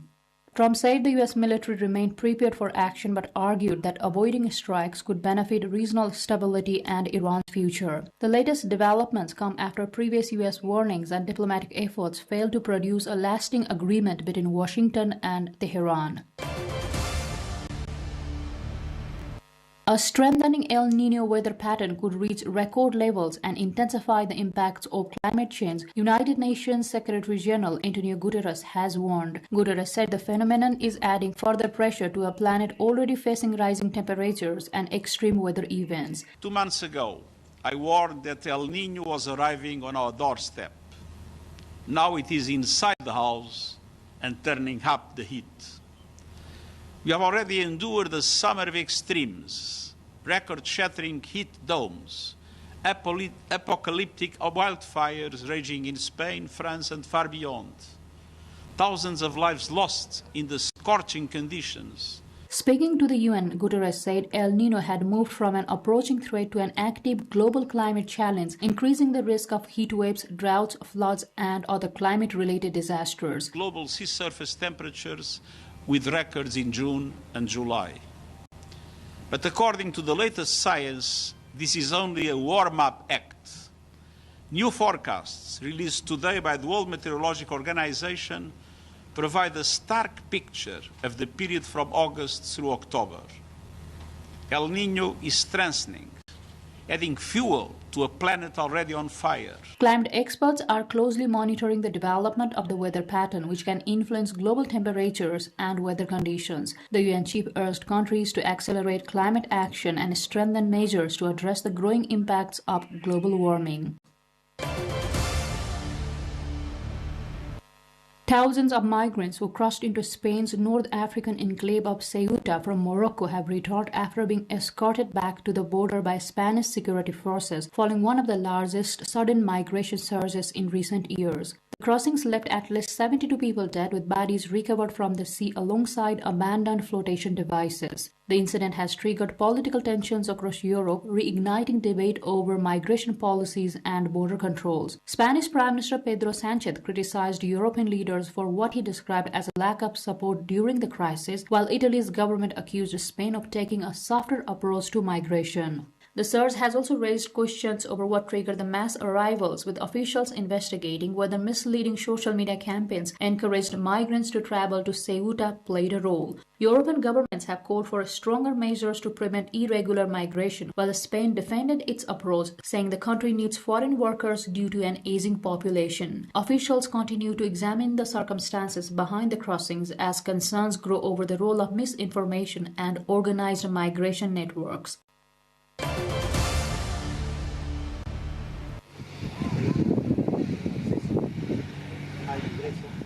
A small aircraft carrying foreign tourists to view Peru's famous Nazca lines has crashed in southern Peru, killing all 13 people on board. The victims included 11 foreign tourists and 2 crew members, according to Peru's Foreign Trade and Tourism Ministry. The aircraft went down near the Nazca lines, one of the country's most popular tourist attractions, known for its ancient geoglyphs carved into the desert floor. Officials have launched an investigation to determine the cause of the crash and identify the victims. Emergency teams responded to the crash site, while officials worked with relevant agencies to provide assistance and gather information. The incident has raised renewed concerns over aviation safety measures for tourist flights operating around major archaeological sites in Peru.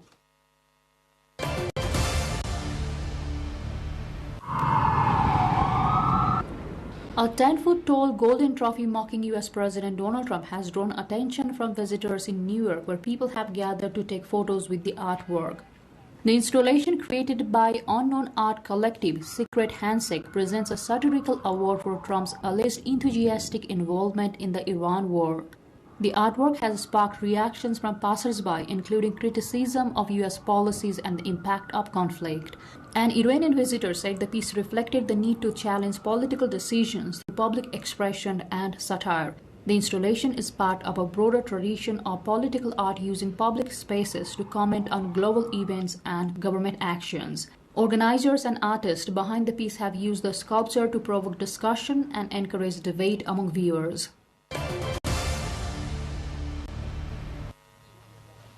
Palestinian roller skaters and Khan Yunis are using the sport as a way to cope with the impact of conflict and displacement, practicing their moves among the rubble of damaged buildings. The skaters say continuing their training after the war has provided a sense of purpose and a way to showcase local talent despite difficult living conditions. Skater Mohammad Saad Eldin said the group aims to highlight the abilities of young people in Gaza and demonstrate their potential to the wider world. The athletes have continued practicing in areas affected by destruction, turning damaged spaces into temporary training grounds. The skaters say the activity provides an outlet from daily hardships and helps bring a sense of normalcy to their lives.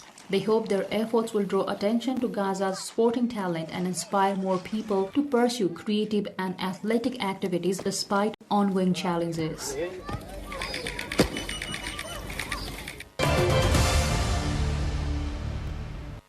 More than 2 months after arriving at China's space station, the 3 astronauts of the Shenzhou 23 spaceflight mission, Zhu Yangzhu, Zhang Zhiyuan, and Lai Ka-ying, are all in good condition and have made steady progress on multiple space science experiments, including a groundbreaking study on multi-generational rice cultivation in microgravity. Launched on May 24th, the Shenzhou 23 spacecraft carried rice seeds and other experimental materials to the Tiangong space station. After over 2 months of careful cultivation, the crew successfully harvested the first batch of rice samples. The experiment aims to achieve the first ever continuous cultivation of 2 generations of rice in orbit, completing 2 full life cycles from seed to seed to seed, and elucidate the molecular mechanisms by which long-term microgravity affects genetic stability in rice. The astronauts also carried out experiments related to light environment factors, adjusting and intervening in the cabin's lighting conditions, and conducting performance tests before and after modifications to investigate how light environments in special space settings affect human psychological perception and work efficiency. For health management, the crew completed multiple medical examinations, including electrocardiography, vision tests, intraocular pressure measurements, and fundus examinations. The astronauts also actively engaged in physical exercise during space treadmills and other equipment.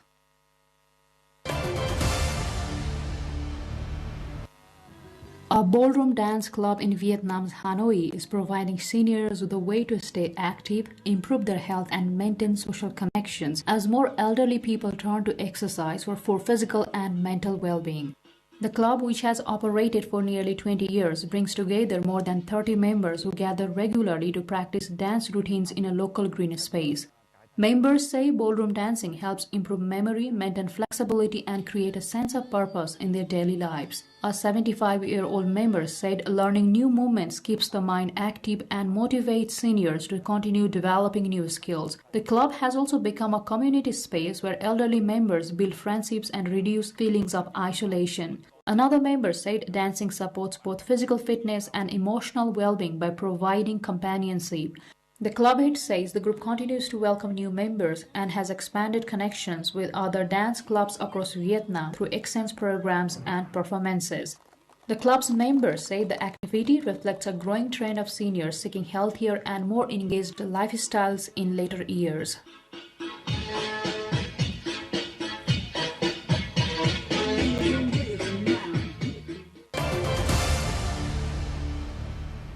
More than 600 beer enthusiasts gathered at Vienna's Ottakringer brewery in an attempt to set a world record for the largest number of people pouring beer simultaneously. The event was organized as part of the brewery's annual Summer Beer Festival, which aims to celebrate Austria's brewing heritage while attracting younger visitors through interactive activities. Otta Kringer Brewery brand marketing manager Gabby Grossberger said the event highlighted beer's role in bringing people together and creating shared experiences. Participants took part in the coordinated pour as organizers sought recognition for the record attempt. The festival combines traditional brewery culture with modern entertainment to promote Austria's beer industry and encourage wider public participation. Organizers said the event is designed to strengthen community engagement while showcasing the country's long-standing brewing traditions.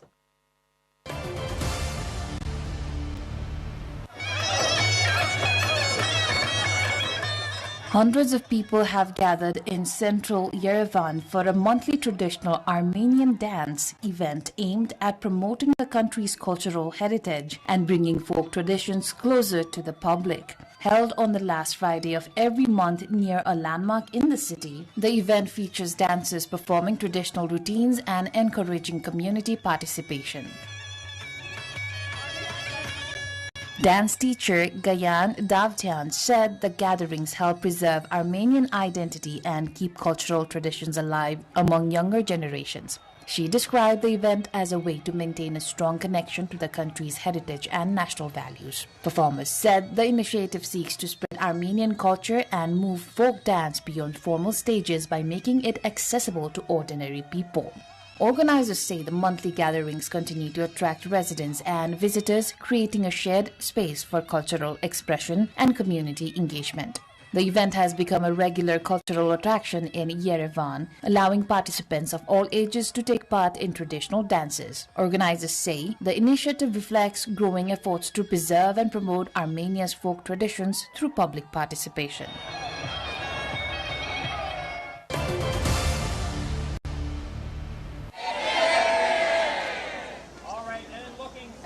Cosplayers from around the world have gathered in Nagoya for the 2026 World Cosplay Summit, showcasing elaborate costumes and performances during the annual event. Organizers announced that the summit will move to the autumn season from 2027 due to rising summer temperatures and growing concerns over participants' health and safety.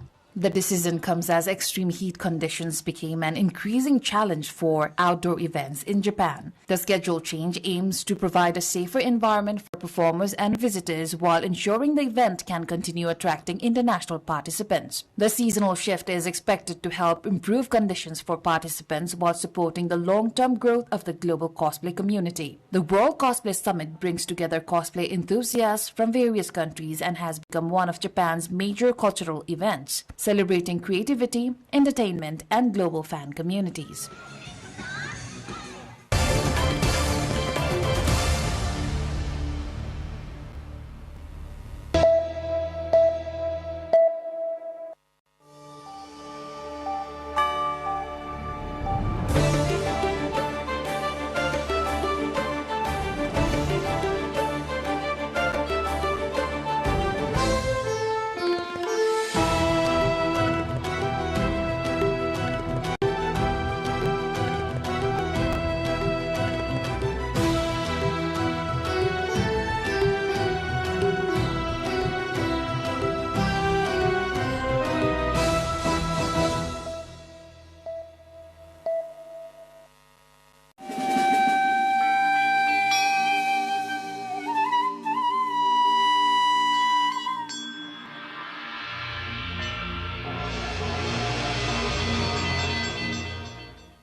it's very amazing feeling because as Mr. Kiran Manandar is one of, I would love to say he is a global artist because he do have his studio. He used to have his studio in Paris and different places as well.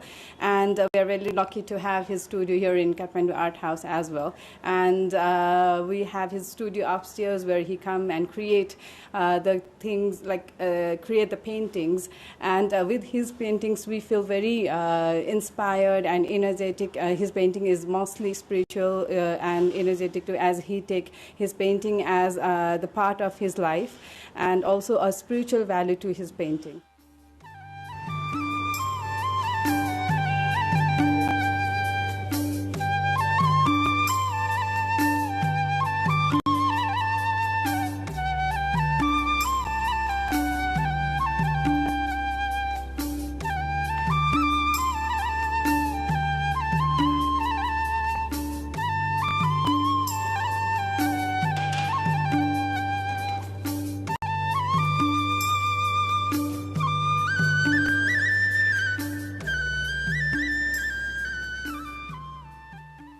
It's my first time in Nepal. I've been seeing cultural sites around the city, and I'm extremely pleased that I came to visit this museum because this art is really amazing, and it's really beautiful to see sort of this modern expression of some of the historical cultural themes, and also like just some very human global themes as well. And I think the artist is just really incredible, and the art that I'm seeing here is really beautiful, and I'm very, very pleased, very happy. So how did you feel to meet the real artist here? It was really incredible. I feel so lucky that I came here today when the artist was here. It was beautiful to meet him. He's so friendly and warm. Yeah. Learning about the space was also really interesting. I hadn't known the history of this location. I think it's a great place for an art museum. Oh, they feel very nice looking at the artworks because since we have here Kathmandu Art House, when people come in, and when they see the different category of the artists and all, and especially Mr. Kiran Manandar's work, they feel very like overwhelmed, not only the overwhelmed, but they feel very good about how Nepali art is like that, because they get, most of the time they get surprised, I must say that, because they haven't actually seen the artwork of Nepali artists in that deeper level. But since Mr. Kiran Manandar is famous all over the place. So yeah, he is also the pioneer of the abstract art here in Nepal. So he has actually, and he is also the first chancellor of NAFA, which has actually created like new, the step in the Nepali art field, in Nepali art society, and he has contributed a lot here. So while we talk with the guest as well, they get very inspired from his work with the colors, that the flow of colors, the brush strokes that he have, and also the spiritual value when we talk about the artist and also his painting to artists. They feel it's actually a true modern Nepali art, where there is actually the touch of traditional spirituality and also a modern touch.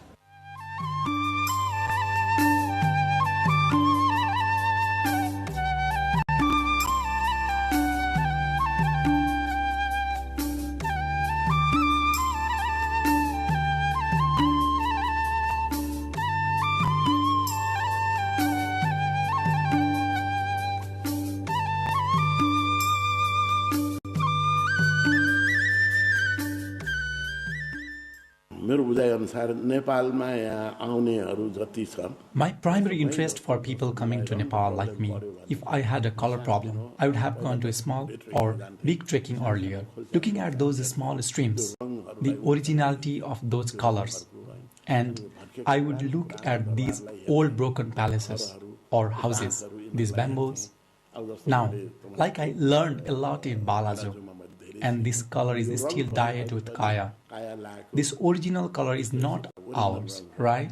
Now for us, for example, when I went to work in a museum in Japan earlier, I would take red soil, black soil, because that is new now, that pottery even now. Sometimes when I paint on canvas, I remember my grandmother, because at that time Painting with red soil was our own energy, and no insects would be attracted to it. Therefore, to use our own, we have to go to the village, house, place, everywhere. We have to take it anywhere. Even now, I tell you that after crossing Balaji Pass, the air and water there will be different. That scent of the forest will come, and therefore, we are not without it either.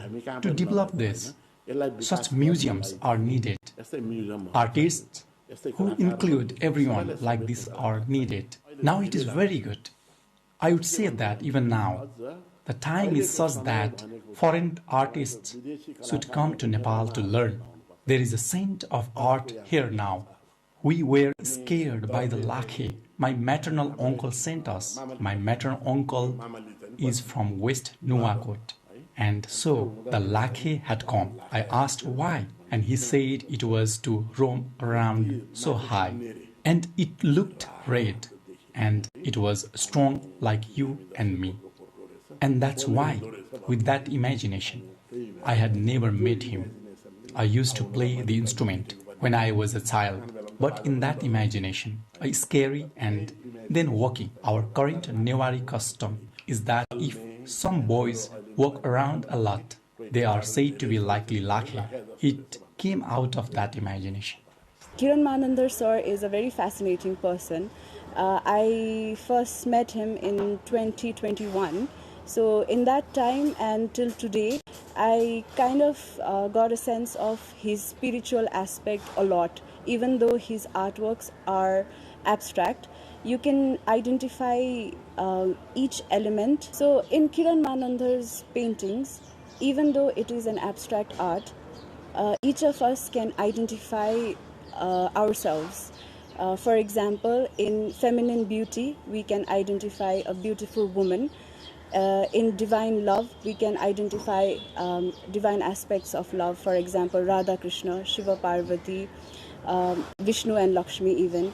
And in his spiritual series, for example, Shunya and Atma, we can identify the meditative aspect and the metaphysical aspect where we can achieve through divine interventions. And his artworks are mostly based on these spiritual factors also.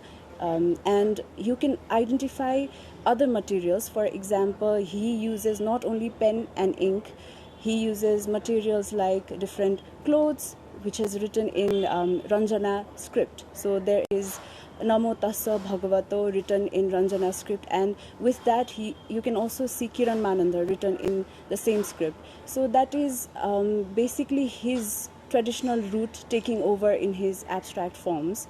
And you can also identify the malas that you use in ritualistic activities, in pujas, and you can also see that aspects put together in the painting, and also the prayer flags of Buddha, the 5 Buddhas prayer flags. So all these materials are used by Kiran Manandar, and because of that we can say that he's a very spiritual person. And in his catalog, I have dissected and categorized these themes, thematical order in his painting. So I started with nature because he loves nature, and I remember him giving an example of a tree.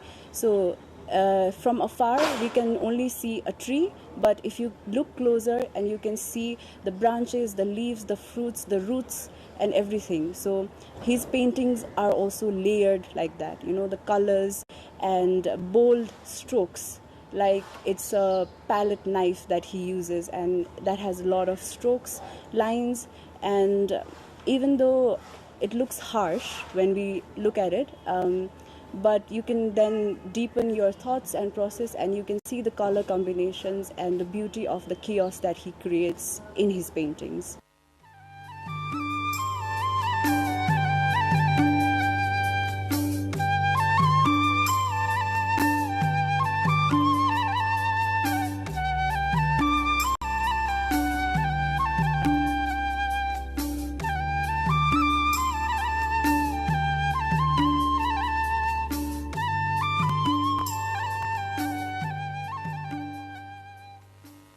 हामीले जति लोभ गर्यो त्यो चिजबाट सिर्जना कहिले पनि हुँदैन हामीले त्याग्नै पर्छ Whatever we cobalt, creation never comes from that. We have to give it up. Therefore, I feel that we are born to live and give up, not to live forever. So, in this painting, there are these pieces of cloth attached to the paper. When I was strong, I used to go to Swayambhu. Then monkeys would throw down these flags. Initially, I made a lot of paintings using their flags. Because they were being thrown away, I brought them home, cleaned them, and gave them a complete form. Then where to keep them?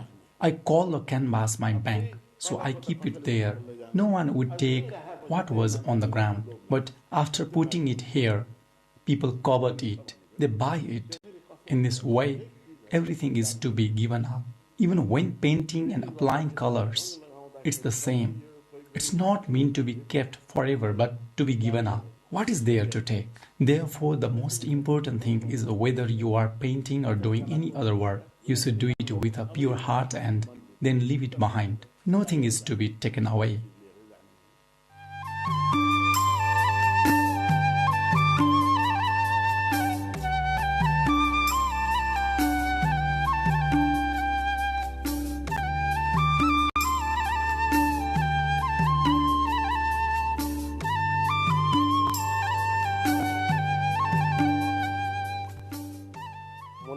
हाम्रो चाहिँ काम भनेको चाहिँ किरण दाई जस्तै चाहिँ आर्टिस्टहरुको चाहिँ Mona's work involves organizing exhibition for artists like Kiran Dai to show their work to Nepalese and the rest of the world. Because there are artists like Nepalese in the world, we are no less than any other country, at least in the field of art.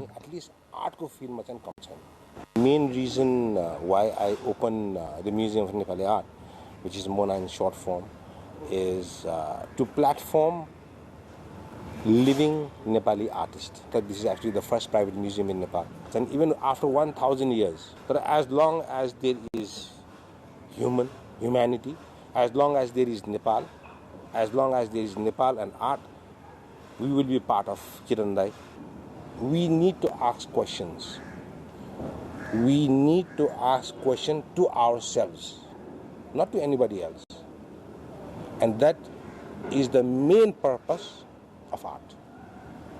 And that is what I am trying to bring it out through my museum, through my passion, to the people, so that we can better understand ourselves, we can better appreciate our community, we can better appreciate our nation, and we can better appreciate the world that we live in.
Since childhood, I always like to go in a competition.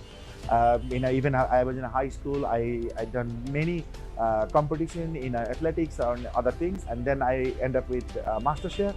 I was winner of rematch in 2020 MasterChef UK Professionals.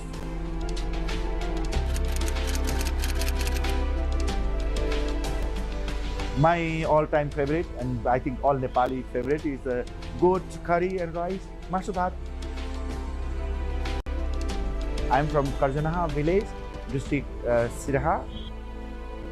When I was very small kid, I started working for a family, and same time I was studying as well.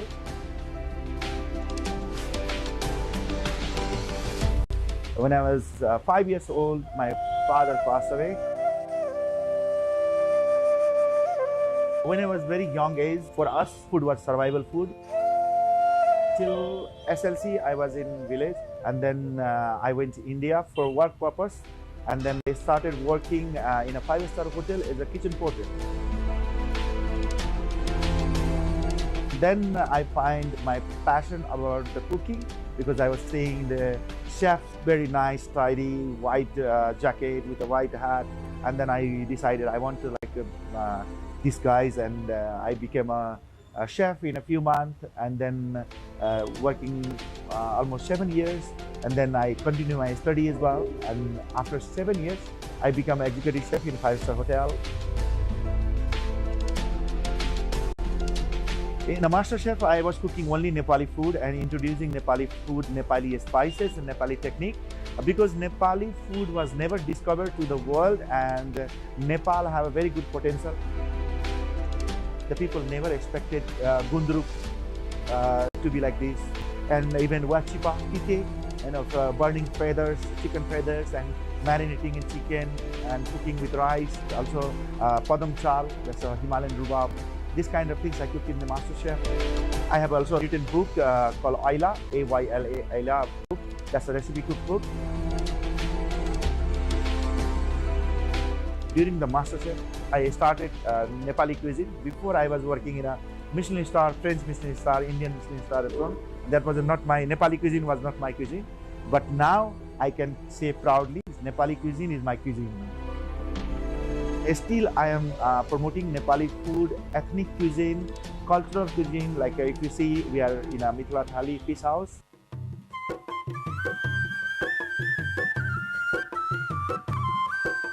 Mithila cuisine is very close to my heart.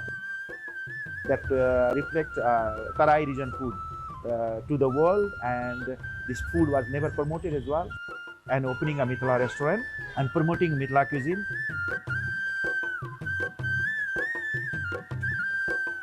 Mithila cuisine is very healthy. Mithila food have fermentation, freshness, seasonal vegetables, seasonal cookings.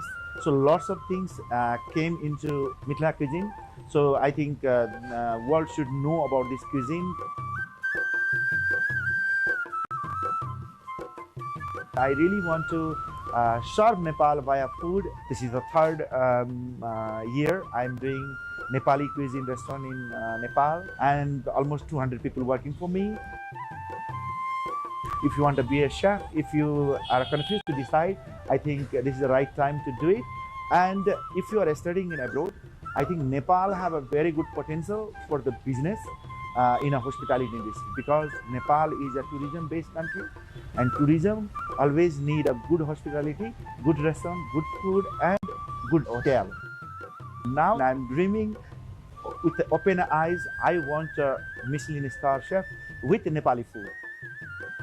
Then any part of the world, I will be opening Michelin star Nepali restaurant.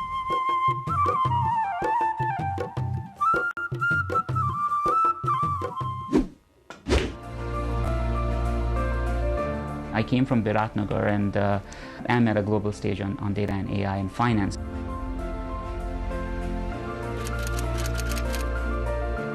So I was born and brought up in a city called Biratnagar in the eastern part of Nepal. I was brought up in a typical middle-class Nepali family. I went to school in a normal Nepali school. I studied there until SLC in Biratnagar. As for my higher education, I did my undergrad in Australia. I went over to study quant finance at New York University. I did masters in financial engineering. When I remember my childhood, I used to like sports. Cricket was my thing. And I always liked numbers, patterns, logic. When I found quant finance, it kind of was a formalization of most of my interests that I had as a kid. I was recognized as a change maker. All I did was used mathematics and advanced computational sciences to create mathematical models to predict investments and risk, etc. There's nothing like that being done widely in the industry. As you see, it's a very recent phenomenon. That's how I kind of got into this spot of being recognized as the top 100 influential figures in AI. I remember this song, Hatne Hoina Dati Ladne, right? And that kind of is the embodiment of us. Nepal taught me to lead during scarcity. Nepal taught me to asset allocate when resources are limited, to innovate, right? For me, getting this recognition or being in a global stage, it just gives me a bigger microphone. And what I probably would plan to do, or what I am always kind of striving to do, is use that bigger microphone to convey the message on what could be the possibility for tomorrow. I just am a medium for a lot of people here who have already been doing this thing for a long time. Nepal does not lack intelligence. Our bottleneck is not we don't know how to do things. Our bottleneck is infrastructure and policy framework. These are two things. And if we solve this, I think market is going to take its turn and you will see proliferation. Don't stop dreaming. That would be my first thing. Dream big. If you are persistent on what you want, and if you have clarity of thought and logic, you will achieve it.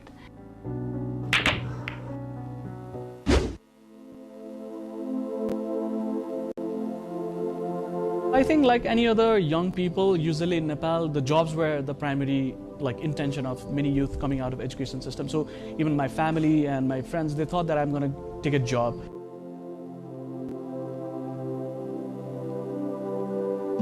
Starting something out in Nepal where the entrepreneurial ecosystem is pretty young, and it's very difficult in terms of many ways, like finding the funding, finding the suppliers, navigating the government offices. It's pretty difficult.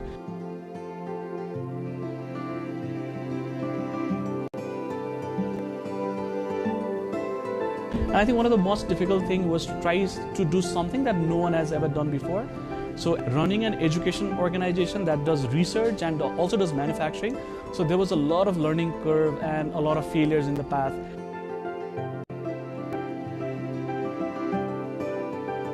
My name is Pavitra Bahadur Pratham. By education, I'm an electronics and communication engineer. I worked in robotics for a couple of years. I always had this curiosity of building things, trying things out. I always had this experimental mindset, and that took me closer to starting Karkhana along with my co-founders.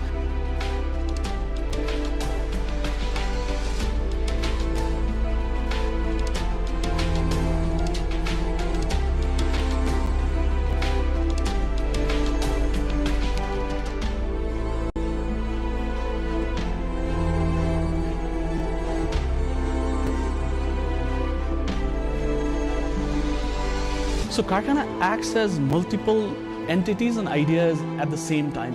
So we are a research organization, work with national and international universities to do research on pedagogy, lesson plan design. We actually also work as an innovation space where we design these materials that can actually be taken inside the classroom to make science slightly more fun, slightly more experiential.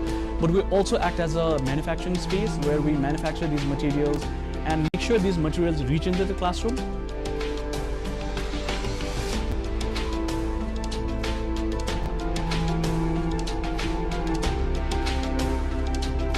But they're not only reaching the classroom as just materials, but we also train the teachers, support them to convert the regular classroom into more of a like a classroom of a discovery. And we actually align all of these activities in the curriculum side. So it helps students study their science from the national curriculum side, but it teaches them in a far more experiential format.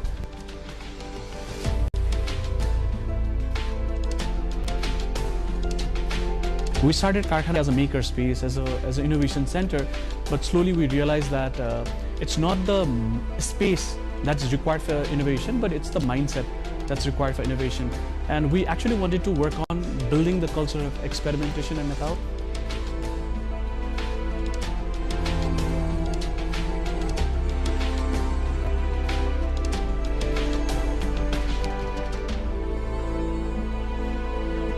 Currently, we're working with 250 schools all across Nepal in more than 35 districts altogether, currently impacting around 1,500 classrooms where more than 42,000 children learn science in a more hands-on, experiential way, where they're not only learning science as a subject, but they're learning science as a mindset.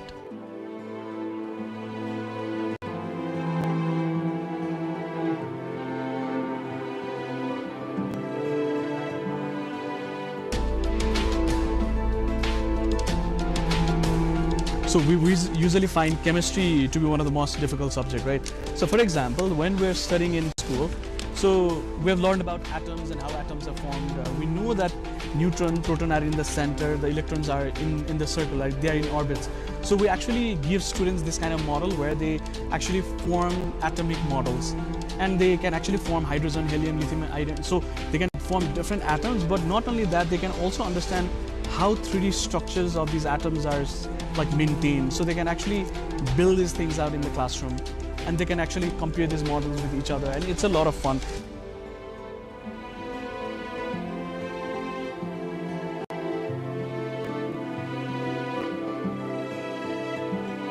Being inside a country like Nepal and being affected with things like earthquake, instability in the government, unstable education policies and policy at large, being affected with issues like COVID, blockade. So I think navigating all these things in a country that is developing its entrepreneurial ecosystem and trying to sustain the business in this kind of environment, I think you're largely firefighting every day.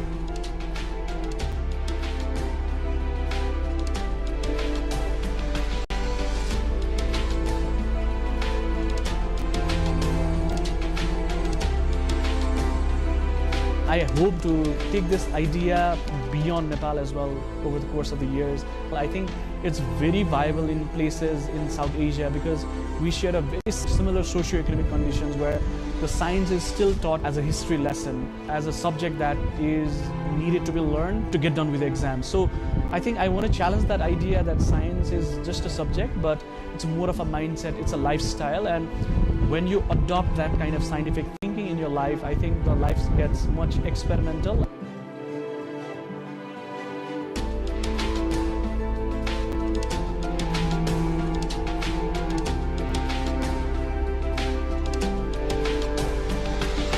Pretty excited about this idea that we might be able to solve problems not in the classrooms of Nepal, but also beyond Nepal, exploring places like Sri Lanka, Bangladesh, where we think that we can make an impact, and in places like Darjeeling, Sikkim, where we might go out and use Nepali language to reach and work as well.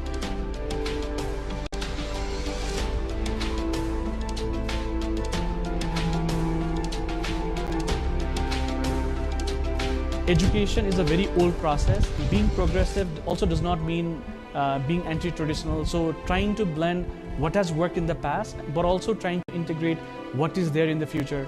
So we're trying to make sure that the learning is fun, impactful, and relevant as well.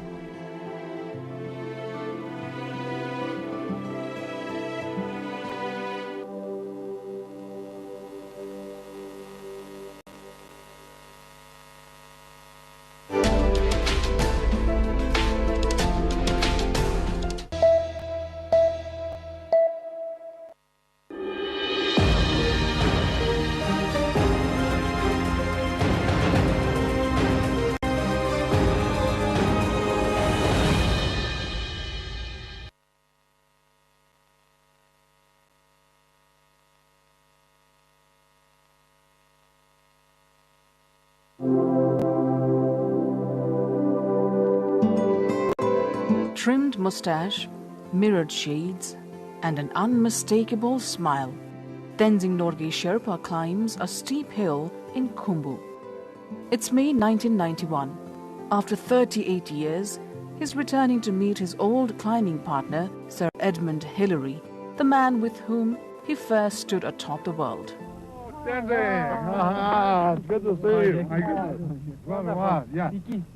Hi, Vicky. How are you? Nice to meet you. Yeah. Long time, Good to see you. Yes, isn't it? Did you have a good walk up? Very well. Fine. Sagarmatha, head of the sky.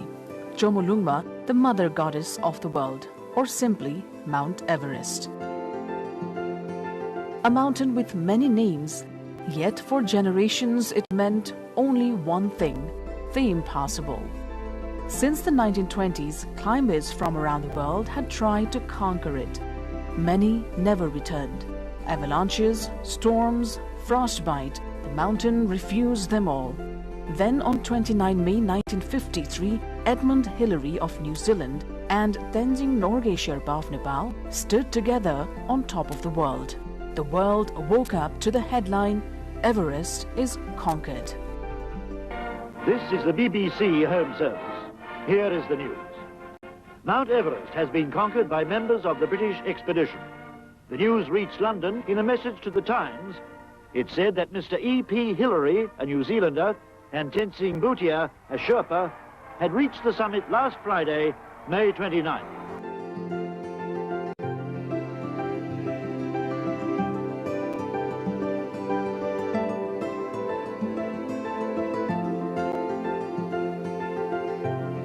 Among the 35 men in the team that made history was Kancha Sherpa, the last surviving member of that expedition. He passed away in October 2025. He remembered the climb as hard but joyful.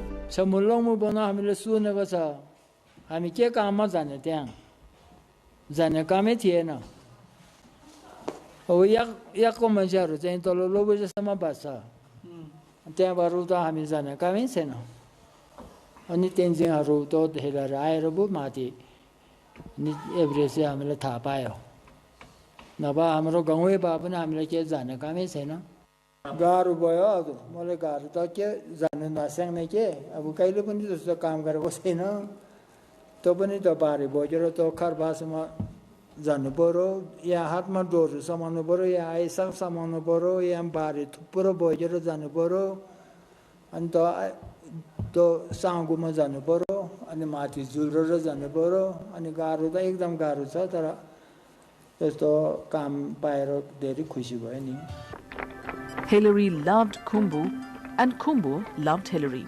He dedicated his life for the region and its people.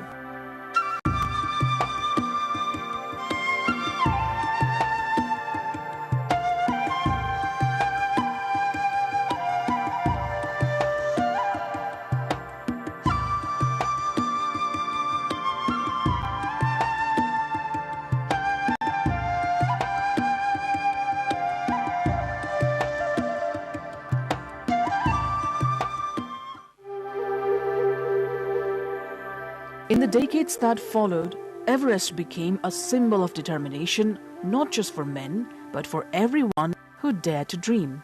In 1993, Pasang Lamu Sherpa became the first Nepali woman to stand on the summit. Her journey was marked by courage and struggle.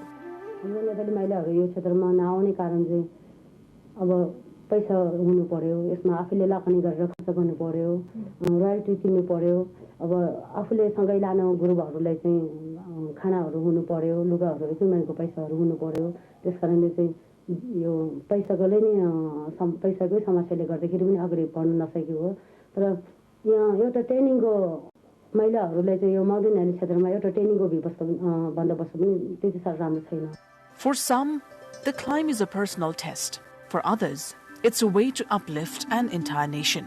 Of the many record holders from Nepal, Apa Sherpa, who's also known as the Super Sherpa, had reached the summit 21 times before announcing his retirement. म यो रेकर्डको लागि चल्ने भए त म आज पनि चढ्न सकिन्छु नि तर म रेकर्डको लागि होइन मैले हाम्रो देशको लागि हाम्रो राष्ट्रको लागि माथि पहिले सुरुवातमा त आफ्नो पेसा भनौँ न अब पुरा नै हाम्रो राष्ट्रको लागि भनौँ पहिले सुरुवातमा त आफ्नो पेसाको हो तर त्यो लास्टमा म चढिरह्यो भने त्यो त तपाईँको उस जस्तो देखिन्छ कि कम्पिटिसन जस्तो देखिन्छ कि मलाई त्यो मेरो चाहिँ नि त्यो कम्पिटिसन होइन र म राष्ट्रको लागि हो त्यसैले मैले अब 2011देखि मैले सन्यास लिएर अपसेवा फाउन्डेसन खोलेर शिक्षा सबभन्दा इम्पोर्टेन्ट चाहिँ के छ हाम्रो शिक्षा एजुकेसन छैन भने हामीलाई धेरै गाह्रो छ मैले खैराहरूले पनि भन्दैछु without education we have no choice education important छ त्यसपछि हाम्रो वातावरण त्यसैले हाम्रो नेपालको लागि म त्यो दुईवटालाई जोडेर मैले सपोर्ट गरिरहेको छु Over time, the story of Everest has changed. Each climbing season now brings not only adventurers, but also income and impact. In 2024, Everest generated nearly 676 million Nepali rupees, almost 80% of Nepal's total mountaineering revenue. The fee for foreign climbers has been revised now to $15,000 each. So far, more than 8,000 summiteers of different nationalities have climbed Mount Everest. Many more aspire to reach the top of the world.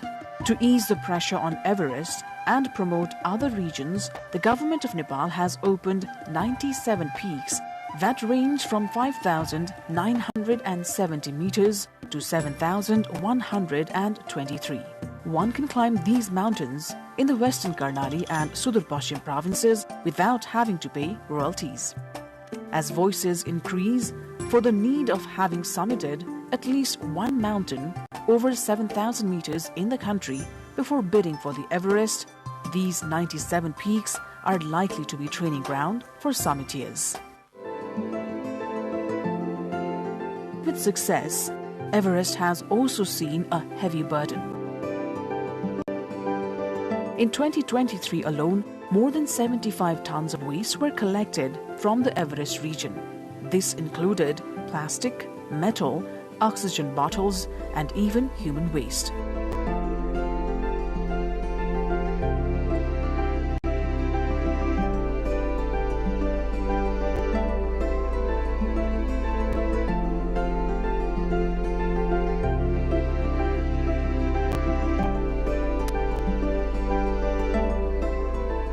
The mountain has also been plagued by fatal climbing attempts.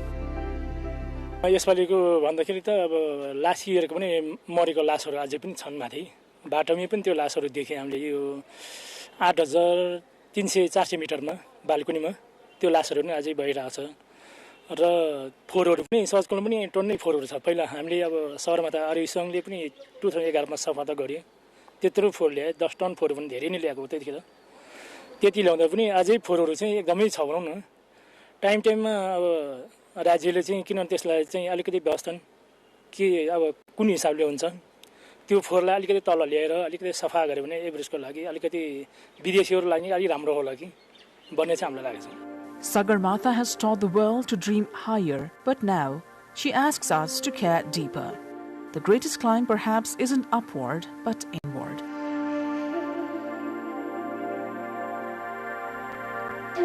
"70 years since the first ascent, much has changed, but one thing has and will remain constant. Everest has and will continue to stand tall and keep challenging human abilities."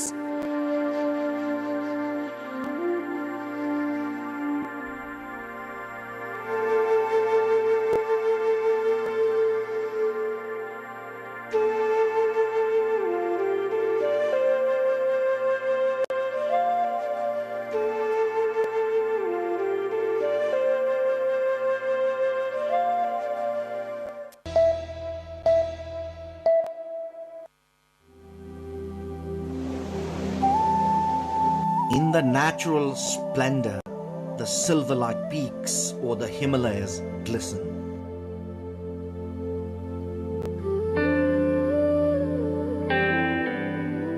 Cradling a pond filled with milk in its lap, the Numbur Himal gleams. The Dudkunda, meaning a milk pond in Nepal's northeastern district of Solukhumbu, is truly the gateway to the paradise.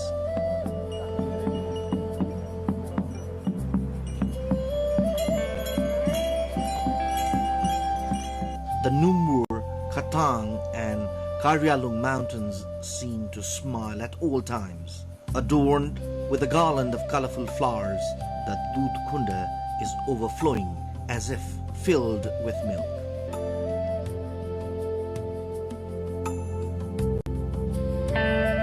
The very sight defines nature at its best.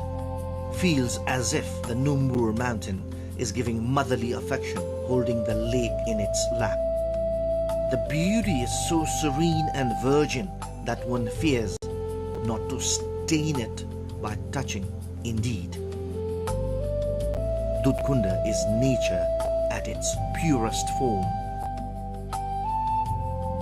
Located at Solu Dudh Kunda municipality, Taksindu, the natural paradise draws many visitors.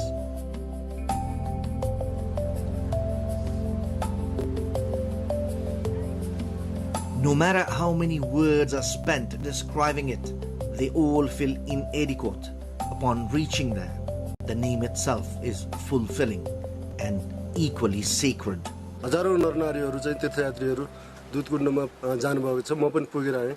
Dudhkund असाध्यै पवित्र स्थल, यो हिमाल काखमा रहेको तीर्थस्थल हो, पुण्यस्थल हो, देवस्थल हो र त्यहाँ चाहिँ एकचोटि पुग्नै पर्दो रहेछ। त्यहाँ पुगेर जुन आनन्दको अनुभूति हुन्छ त्यो चाहिँ कहीँ पनि पाइँदैन भन्ने चाहिँ महसुस भयो।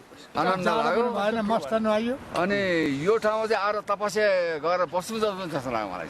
एकदमै राम्रो लाग्यो हैन, प्रकृतिले दिएको रमणीय तीर्थस्थल हैन, जो कोही पनि एकचोटि चाहिँ यहाँ आएर एकचोटि भ्रमण गरेर दर्शन गर्नुपर्छ जस्तो लाग्यो। Situated at an altitude of 4,531 meters above the sea level, Dudh Kunda is a sacred pilgrimage site of culture and nature. It feels like nature has blessed this place, and culturally, it has bound all castes and ethnicities in a thread of unity.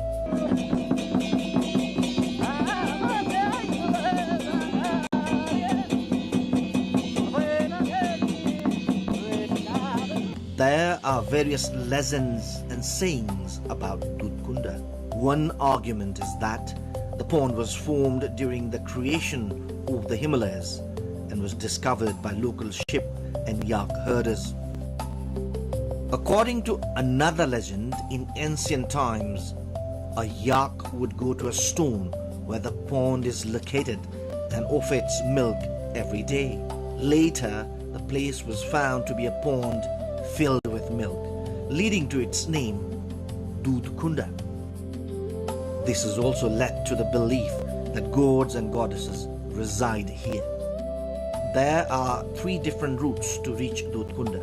One route is through Salleri, Faplu, Taksindu and Sasra Beni.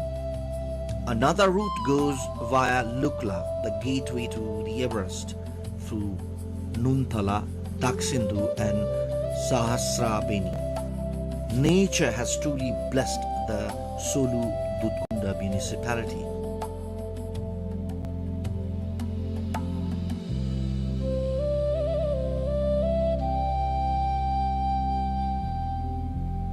Truly, just like the majestic Mount Everest, Dudh Kunda has the potential to be the destination for everyone in the days to come. It is a thread of unity among all castes and ethnicities.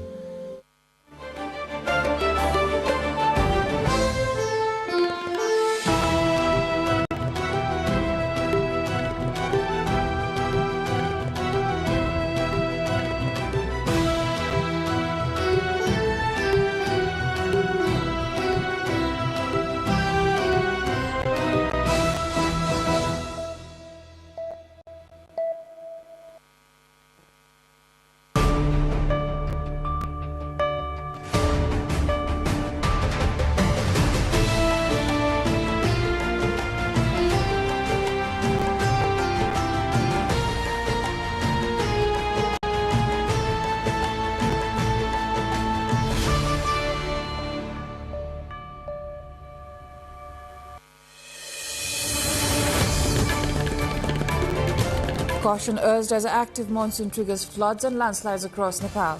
Search on after 3 go missing in a car plunge in Sunkosi River. Government formation in Koshi province hits roadblock as Chief Minister refuses to quit. Efforts on in Sudar Pashchim for a new government. Incidents of robbery and theft on a rise across Nepal's cities.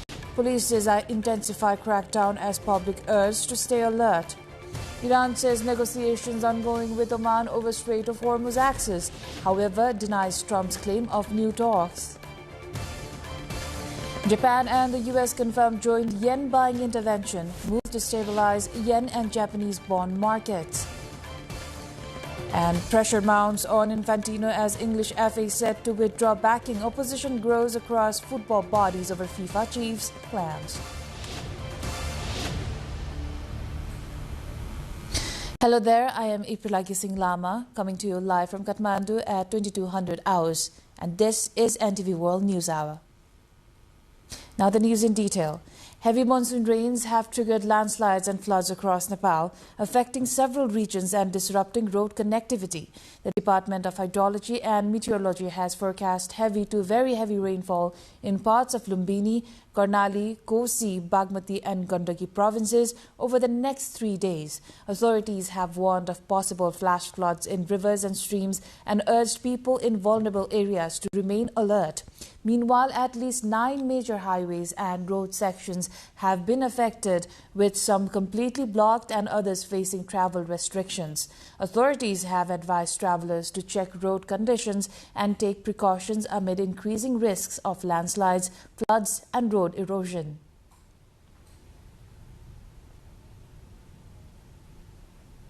We will bring a detailed report on the weather-induced road blockades and travel disruptions in our segment Issue of the Day later in the bulletin. The agreement between the CP and UML and Nepali Communist Party (NCP) to form a new government alliance in Nepal's eastern Koshi province has yet to be implemented due to a dispute over which party will lead the provincial government. Although the UML Koshi Province Committee has started discussions with party lawmakers to implement the directive issued by the UML chair, no concrete decision has been reached so far. The incumbent Chief Minister Hikmat Kumar Karki has refused to step down, further deepening the political deadlock. Meanwhile, efforts to form a new government have intensified in Sudur Pashchim province following the NCP-UML power-sharing agreement.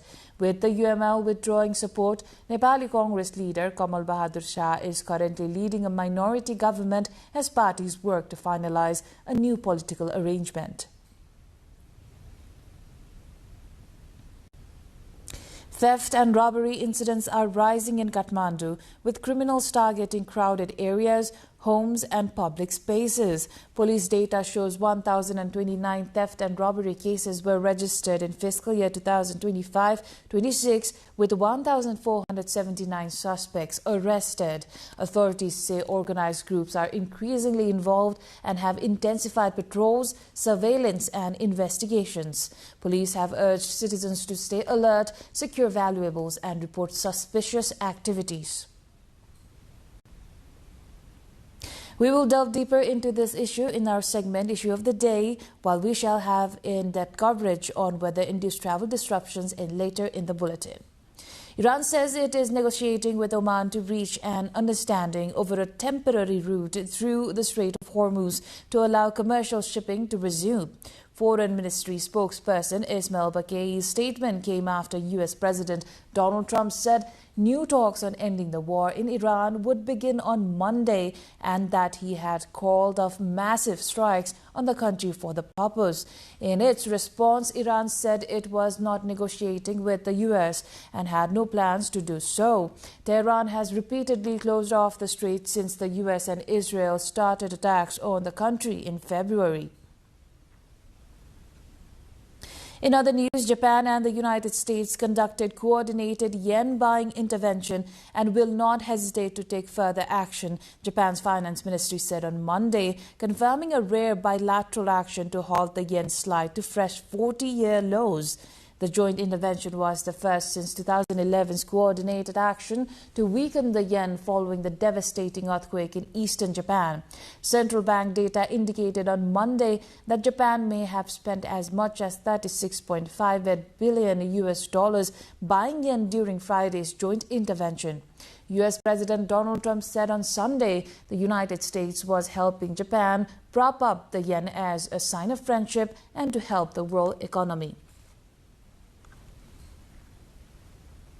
The English Football Association is set to write to FIFA President Gianni Infantino, withdrawing its support for him amid the fallout from his scrapped plans to sell off stakes in FIFA competitions to private investors. Next March, Infantino is set to stand for re-election for a fourth and final term as president and would need 106 votes from FIFA's 211 members to win. Infantino's leadership had already been publicly questioned by football's governing bodies in Europe, North and Central America, and the Caribbean, with UEFA and CONCACAF releasing statements criticizing the plans. FIFA and Infantino wanted to create a commercial subsidiary to run its main events, including its World Cups, and external investors would have been able to buy stakes in it. Now, daytime theft can happen in just a few seconds, but a few simple habits can help protect you. After the break, simple steps from Nepal police that can help you stay safe from daytime theft.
You're watching NTV World News Hour. Welcome back.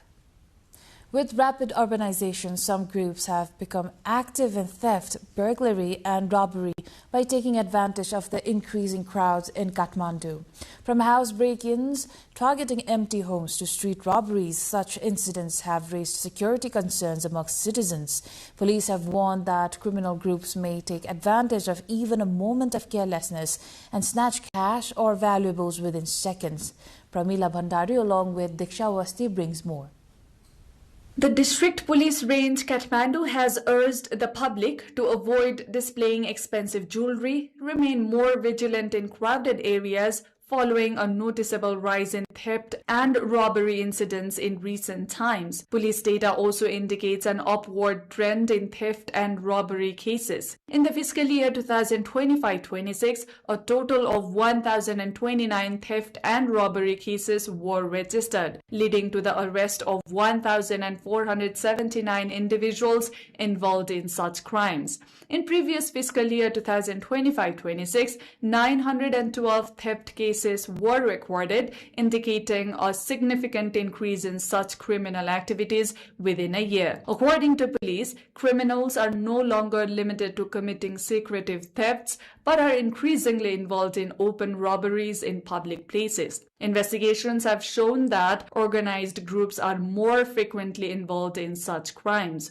Homes, shops, and people moving through public areas have all become potential targets. चोरी लुटपाटका घटनाहरू चाडपर्व नजिकिएसँगै अथवा चाहिँ खास गरिकन भिडभाड हुने स्थानहरू अब अहिले साउनको महिना पनि चल्दैछ र आगामी उसमा चाहिँ चाडपर्वहरू पनि नजिकिँदै गरेका स्थितिहरू पनि छन्। यस्तो अवस्थामा पनि त्यो भिडभाड हुने स्थानहरूमा जाँदाखेरि चाहिँ महिला दिदीबहिनीहरूले वृद्धहरूले चाहिँ त्यो सो अप हुने गरी चाहिँ सुनका र बहुमूल्य धातुका गरगहनाहरू नलगाउने अनि हिँड्दाखेरि चाहिँ अलिकति सजगतापूर्वक चाहिँ हिँड्ने, एकअर्कासँग चाहिँ त्यो सुरक्षा सावधानीका उपायहरू चाहिँ अवलम्बन गर्ने जस्ता कुराहरूले चाहिँ यो चोरी लुटपाटका घटनाहरू चाहिँ प्रिभेन्ट गर्न सक्छ. To control theft and robbery, police have increased irregular patrols, intensified investigations based on intelligence, strengthened surveillance of suspicious individuals, and expanded the use of modern technology. Police has also stated that efforts are underway to improve CCTV coverage and monitoring systems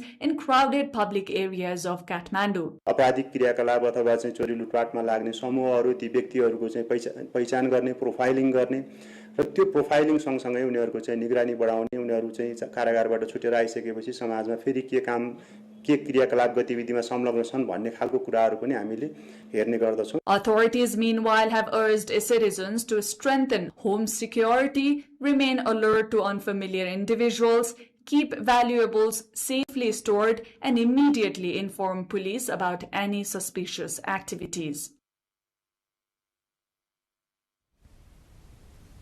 As organized groups involved in daytime theft, robbery, pickpocketing and chain snatching are being apprehended, protecting yourself from these incidents is also your responsibility. With increasing movement in crowded areas, Nepal Police emphasizes that public awareness and responsible behavior are the first line of defense. Let's take a look in this report. From bustling marketplaces to busy bus stops, daytime theft often occurs when people are distracted. Police advise citizens to stay alert in crowded places, avoid unnecessary use of mobile phones, and keep personal belongings close and secure. Bags should be zipped, wallets carried in front pockets, and valuables kept out of sight.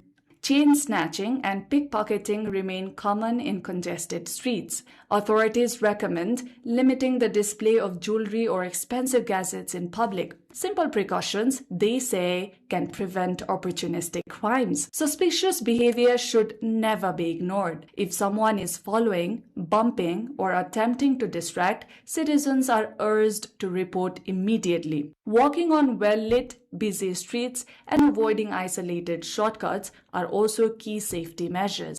Vehicle owners are reminded to lock doors and windows and never leave valuables visible inside cars. A moment of carelessness can invite theft. For emergencies, Nepal Police has made it clear: dial 100 without delay. People are encouraged to save local police station numbers on their phones for quick access. Community cooperation is equally vital. Sharing safety tips with family, neighbors, and joining local watch groups strengthens collective security. Crime prevention is not only police's responsibility, but a shared duty of every citizen. Safety begins with each of us. Responsible behavior, alertness, and cooperation can make our streets safer for everyone. With robbery, theft, and pickpocketing on the rise, we have asked the general public on what precautions they should take to avoid such incidents. Let's hear what they had to say. कुनै प्रशासनले पनि निगरानी गर्दा त्यो कुराहरूलाई यकिन गर्न सकेका छैन, गर्ने निकायले त गरिराखेको नै छ। तर भए पनि सीसी क्यामेरा ठाउँ ठाउँमा राखेर काम गर्यो भने त्यसको न्युट्रल हुन सक्छ कि जस्तो मलाई लाग्छ। चोर पनि यही आइरा हुन्छ, फटा पनि यही आया हुन्छ, कोही बलात्कार मान्छे पनि यही आएको हुन्छ, कोही यो यसो भने निधारमा लेखा पनि हुँदैन। त्यो भए हुनाले सीसी क्यामेरा बाहेक अरु यसमा विकल्प केही पनि छैन। प्रहरी गस्तीलाई चाहिँ अलिकति बढी, प्रहरीको मोबिलिटी चाहिँ अलिकति बढाउनु पर्यो। त्यो भएको कारणले गर्दाखेरि चोरी गर्नेहरुको चाहिँ उनीहरुलाई चाहिँ डोमिनेट गर्नु पर्यो के।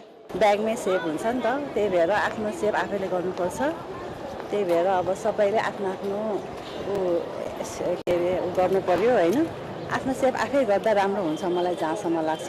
नजिकैको सानो चिया पसल अथवा चाहिँ सानो एउटा कुनै एउटा सामान किन्ने ठाउँ अथवा चाहिँ प्रतीक्षालय यो बस्ने ठाउँ विभिन्न थरीहरू हुन्छ नि, त्यो ठाउँ ठाउँमा गएर चाहिँ उहाँले निगरानी गर्न पर्यो, बुझ्नु पर्यो। चोरी हुने सामानहरुलाई चाहिँ अलिकति आफूले सेपरेट ठाउँमा राख्नु पर्यो, ब्यागहरुमा राख्ने कि पकेटमा राख्ने कि जिफर लगाएर। अनि त्यसपछि सीसी क्यामेरा भन्नाले नि अलि धेरै भिडभाडमा चाहिँ खुल्लमखुल्ला आफ्नो सामानहरुलाई चाहिँ खुल्लमखुल्ला देखाएर यताउता सो गरेर नहिँडम भन्छु म चाहिँ।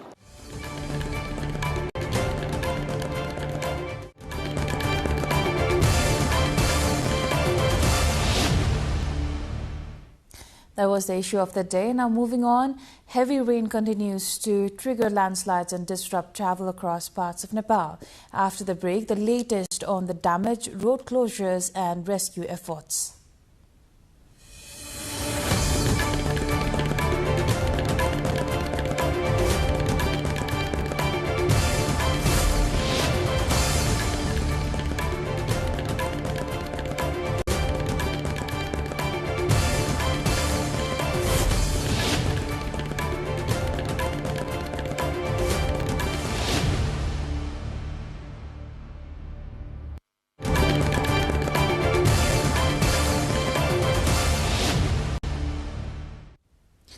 You're watching NTV World News Hour with April Agising Lama. Time for the cover story.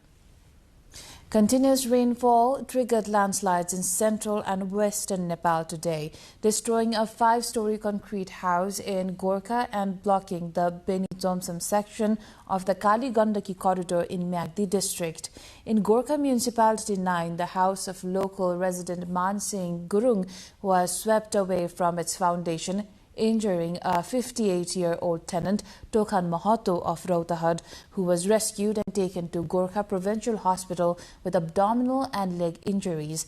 A neighboring 4-story house also sustained partial damage. In Myagdi district in western Nepal, a landslide at Baiseri in Raghuganga Rural Municipality 2 brought traffic to a complete halt, and an excavator clearing the debris was buried after another landslide struck. Authorities have begun clearing the road but say it may take time to reopen the route because of the scale of the landslide. With the relentless rains, landslides and floods have wreaked havoc on 9 major highways and roads across various districts in the country. Nepal police informed that some roads are completely blocked while others have restrictions on vehicle movement during the night. The Nepal Police Headquarters stated that the road section in Kavri, Sinduli, Mokwanpur, Ilam, Sindupal Chok, Dolakha, Rasua, Lalitpur, Taplejung and Lomjung districts have been affected from the monsoon-induced disasters. Vehicle operations on the Kanti Highway in Mokwanpur district are banned from 5 p.m. to 5 a.m. tomorrow. The Mechi Highway along Ilam municipality has been entirely closed to traffic due to muddy conditions caused by the rain. Likewise, the Araniko Highway in Sindupal Chok, the Lamboga Ramichap Road section in Dolakha district, and the Pasangnamu Road segment in Uttar Gaya Rural Municipality 5 of Rasua are also blocked. Authorities are urging everyone to check road conditions with the relevant agencies and to take necessary precautions before traveling, as the rainy season brings a heightened risk of landslides, floods and road erosion.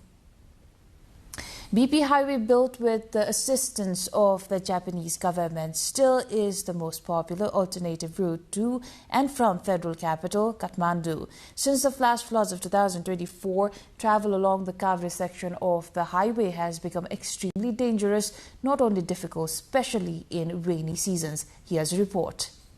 Road from Chaukidara to Nepalthok, damaged by floods 2 years ago, frequently suffers landslides and flash floods in streams, making journeys arduous whenever rainfall occurs.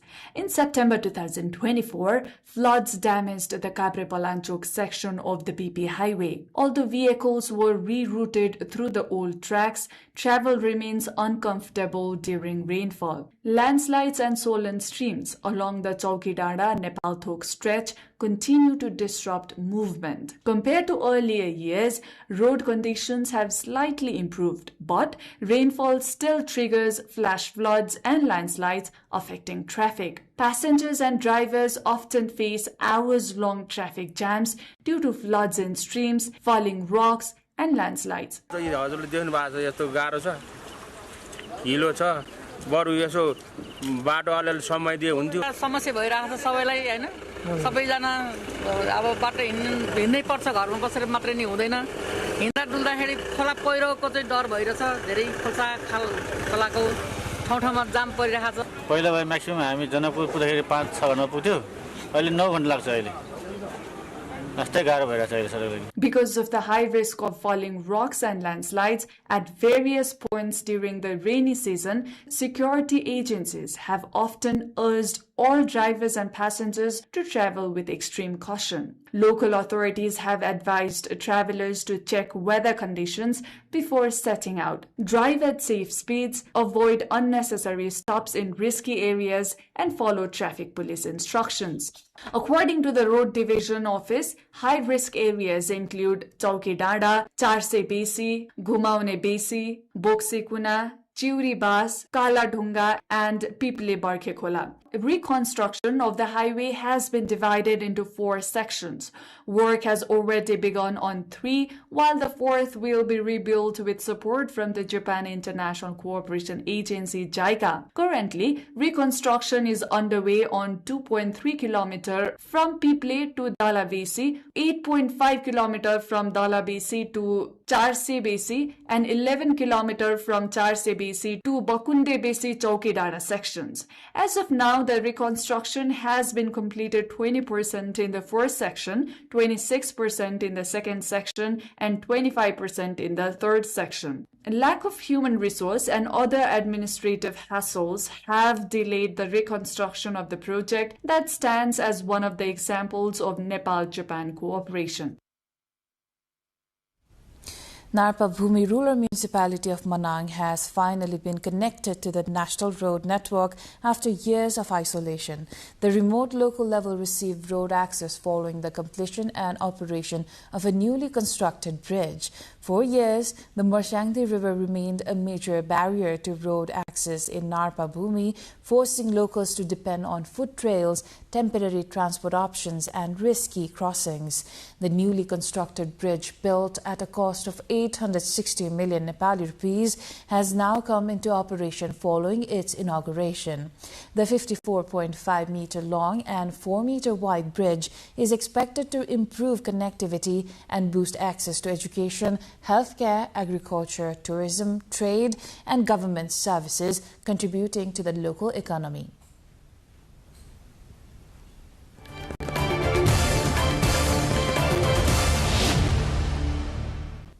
That was the cover story of the day. Now we have more updates.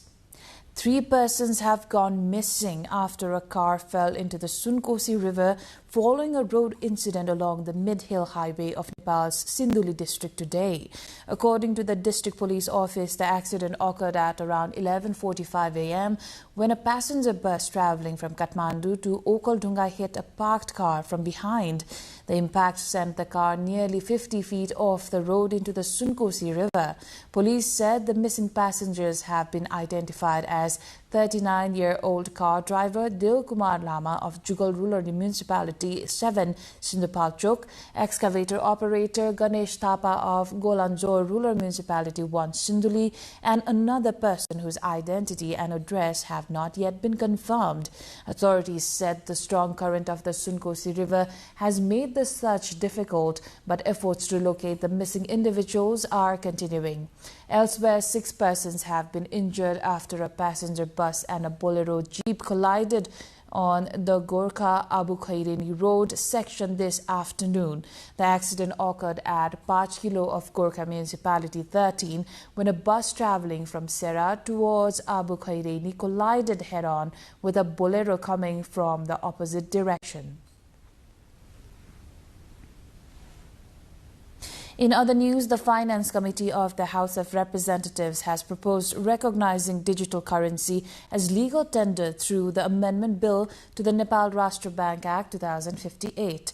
However, the bill clearly states that privately issued cryptocurrencies and virtual currencies will not be considered currency or legally accepted means of payment.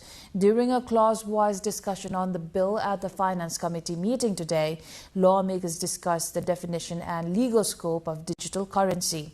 Nepal Rashtra Bank Executive Director Dirga Bahadur Rawal said that the provision of digital currency would include central bank digital currency, CBDC. Finance Ministry Secretary Dr. Khonsyam Upadhyay said digital currency and digital banking systems should not be defined as the same concept. The proposed amendment states that the term currency will refer to banknotes used as cash and will also include coins and digital currency issued by banks. Under the existing law, only banknotes and coins are included in the definition of currency. Now visiting former Prime Minister of Mongolia, Gambojabin Jadan today paid a courtesy call on Nepal's Minister for Foreign Affairs, Sisir Khanal.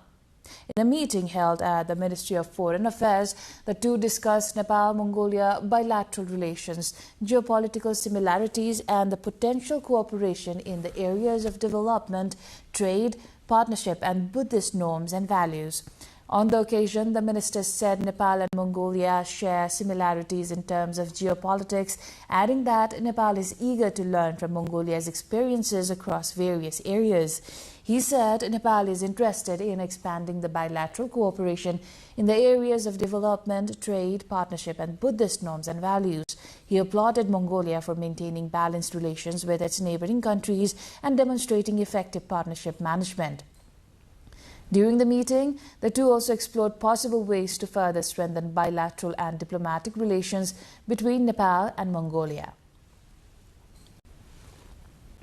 Moving on, the Institution of Foreign Affairs, IFA, has launched a diplomatic language training program aimed at enhancing the linguistic and professional skills of Nepal's foreign service officers. The program was formally inaugurated through an orientation session on Diplomatic Language Training 2026, organized by the IFA under the Ministry of Foreign Affairs in Tripureshwar, Kathmandu. Inaugurating the program, Foreign Minister Sisir Khanal emphasized that learning new languages broadens global perspectives and plays a crucial role in building relations with new communities, exchanging ideas directly, and promoting Nepal's image internationally. Chinese Ambassador to Nepal, Zhang Maoming, and Charge d'Affaires of the French Embassy in Nepal, Elsa Kao, addressed the event on Chinese language learning and Nepal-China relations and French language learning and Nepal-France relations, respectively. According to the IFA, the training program aims to strengthen language proficiency among foreign service officers and improve their effectiveness in diplomatic engagements and international assignments. The Nepal government is preparing a new guideline to encourage the production of films based on cultural and national significance.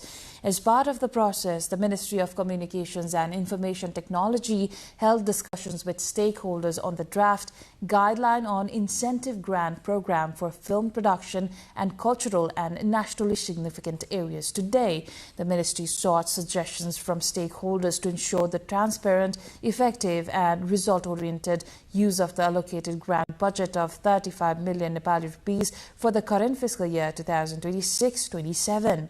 Speaking at the program, Minister for Communications and Information Technology, Dr. Bikram Timil Sinha said a clear and practical guideline is necessary to systemize government support for the development of the film sector.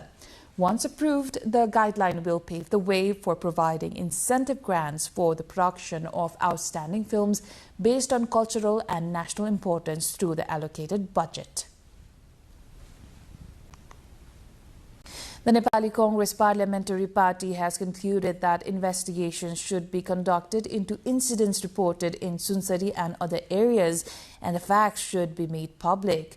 Party General Secretary Pradeep Paudel said the meeting concluded that those responsible for the incidents must be brought to justice. He said the party will raise its demand in both the House of Representatives and the National Assembly for the formation of a judicial committee to conduct an independent and impartial investigation. Paudel added that the party has decided to coordinate with other political parties to pursue the matter. It further decided to organize an orientation program for members of the House of Representatives on August 8th and 9th. In other news, Nepali Communist Party's coordinator Pushpa Kamal Dahal has said that collective teams should conduct a study on the communist movement's past. Addressing a program in Kathmandu, Dahal stressed the need for discussions on where mistakes were made, adding that there is no reason to be disappointed. विचारको विकास र विचारमा विमर्श गर्नेतिर भन्दा मन्त्री बन्ने र प्रधानमन्त्रीतिर बन्ने नै केन्द्रित भएको देखेपछि प्रदेशका हाम्रा नेताहरू पनि त्यही मन्त्री बन्ने र मुख्यमन्त्री बन्नेमा केन्द्रित हुनु स्वाभाविकै भयो। अनि तल स्थानीय तहमा पनि पालिकाको नेतृत्व लिने, वडा अध्यक्ष बन्ने, पालिका अध्यक्ष बन्ने, त्यसको निम्ति चाहिँ कम्युनिस्ट आदर्शबाट हामी कहीँ न कहीँ विचलित भयौं। गल्ती मुख्य त त्यही भएको हो भन्ने मलाई लागेको छ। The unused and tangled haphazard wires have been knitting Kathmandu Valley for ages, making the capital city an ugly urban setting. The utility poles across the capital for ages have been hanging these wires, of which nearly 30% were useless, with the government directive agencies concerned have started organizing the tangled and unused internet, telephone and television cables. Let's look deeper into this report. These are not just wires, they are years of disorder hanging in the open. They obscure the city's beauty, increase accident risks, and blur the identity of the capital. Now, the government itself has stepped in to remove these tangled webs. After repeated reminders failed to prompt action from those responsible, the government has taken a stricter stance this time. Under the leadership of the Nepal Telecommunications Authority and with cooperation with the Nepal Electricity Authority, Nepal Telecom, Ncell and internet service providers, the campaign has started to remove unused and unmanaged wires in different parts of the Kathmandu Valley. The first phase of the work has already been 58% completed, and internet service providers have committed to finishing the remaining work within the next 13 days. However, this is not the final solution. The current effort is only a temporary management step. As a long-term solution, the government is preparing to place cables underground. Yet, this plan may not be easily implemented everywhere. According to the Internet Service Providers Association of Nepal, expanding underground wiring in old settlements and narrow structures such as Asan, Bhotaiti, New Road and Lagankhel in Lalitpur will be challenging. At present, cable management is being carried out in phases in areas such as Tripureshwar, Kalimati, Kalanki, Jadibuti, Pepsikola, Tripureshwar, Lazimpat, Samakhushi, Town Planning, Gongabu, Kirtipur and Purano Baneshwar Gaushala, Chabehil. From now on, every service provider will be required to mark their cables with identification signs. In addition, regular coordination among agencies and continuous review of the work will also be enforced. Moving on, for generations, the Gandharva community in Bardia district of mid-western Nepal traveled from village to village playing the sarangi, a traditional Bohod musical instrument, to entertain people and share stories and news. Today, the centuries-old tradition is fading fast, with young people leaving for other jobs and foreign employment, and earnings from the profession steadily declining. Only a handful of Gandharvas are keeping the tradition alive. Bijeta Bhandari, along with our local correspondent Homendra Thapa from Bardia, reports. पहिला सारिङ बजाउँदा म गाउँघरमा घुम्दाखेरि एउटा घरमा बजाउँदाखेरि गाउँभरिकाले आएर सुन्ने महत्त्वपूर्ण गर्थे अनि कति घर घरमा बोलाएर लिन्थे कसैले अनि कति सेवा संस्कार गर्थे अहिले त हातमा मोबाइल छन् घरमा टिभी छन् अनि उतातिर मोबाइलतिर हेर्छन् 65-year-old Birjit Gandharva has lived in Badhaiya Tal rural municipality in Bardia as a landless resident since 1994. Playing sarangi has been associated to the Gandharvas for ages, but the traditional profession is almost extinct now. Many like Birjit, who have nothing but the traditional instrument to make a living, have now been lured by alternative profession or foreign employment. While the sarangi has long been his family's livelihood for a long time, Birjit says it is no longer enough to support his household. The sound of the sarangi, once a familiar part of daily life in this Gandharva community of Bardia district in mid-western Nepal, is now rare. Located in Ward number 4 of Badhaiya Tal rural municipality in Bardia, the settlement is home to 105 households, including 65 from the Gandharva community. Families Families who migrated here from other parts of Nepal like Dailek, Jajarkot, Surkhet, Salyan, Rukum and Dang districts have lived here since 1993. While playing the sarangi was once the main source of income for most households, today only 5 or 6 residents here continue the tradition, and that too only occasionally. गाउँतिर अब कहिले कसै सारी सारी लिएर जाने, कहिले काम गर्ने, कहिले रिक्सा चलाउने, कहिले इन्डियातिर जाने, सबै काम गरिन्छ।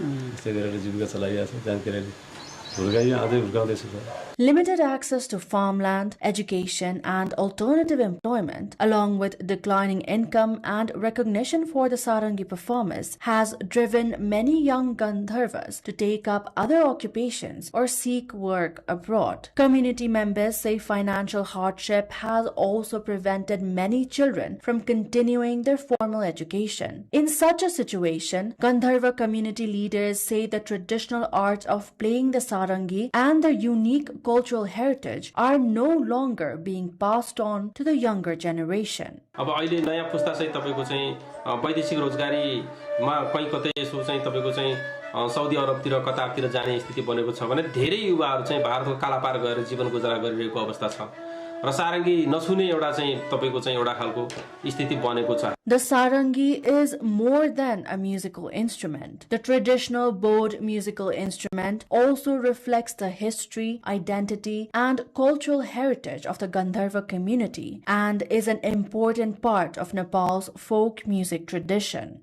However, without stronger efforts to preserve and promote it, community leaders warn that this unique cultural legacy could gradually disappear.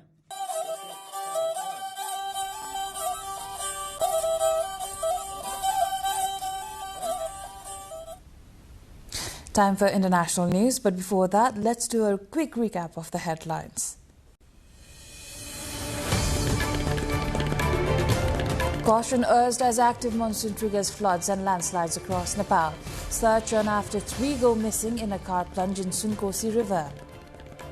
Government formation in Kosi province hits roadblock as Chief Minister refuses to quit.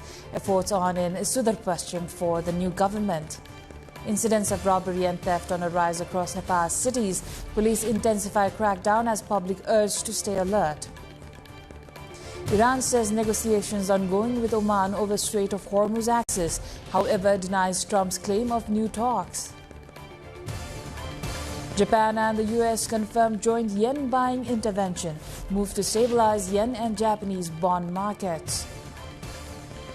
And pressure mounts on Infantino as the English FA set to withdraw backing. Opposition grows across football bodies over FIFA chief's plans.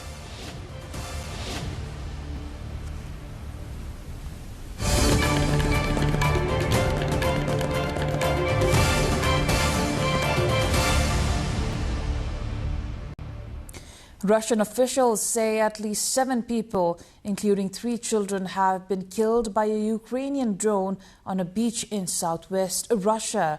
It's not clear if the drone was intercepted before landing on the beach. It has been reported it may have been targeting a Russian naval base about 25 miles away, while Ukraine has not commented on it. Earlier, an apparent Ukrainian drone strike hit a warehouse belonging to Russia's largest online retailer, Wild Berries, around 112 miles east of Moscow. Detained Burmese leader Aung San Suu Kyi has been allowed to meet a delegation from the International Committee of the Red Cross, the first confirmed outside contact with her since a letter to her son 2.5 years ago. In photographs of the meeting released by the military government, Suu Kyi appeared to be healthy. She was detained shortly after the armed forces deposed her government in 2021 and sentenced to 33 years in jail on what are widely viewed as trumped-up charges, though her sentence has been reduced and she has been moved to house arrest. Her son, Kim Aries, has in recent months mounted an international campaign demanding proof of life for the 81-year-old democracy icon. Moving on, the UK is expanding the use of robotic-assisted surgery as part of a plan to have robots involved in 9 out of 10 keyhole operations in England by 2035. At a London hospital, surgeons are training medical teams on the new Da Vinci 5 robotic system, which is expected to improve surgical precision and efficiency. Doctors say the technology can reduce pain, shorten hospital stays, and speed up patient recovery, while experts believe a new generation of surgeons will be better equipped to adopt robotic techniques as the technology becomes more widely used.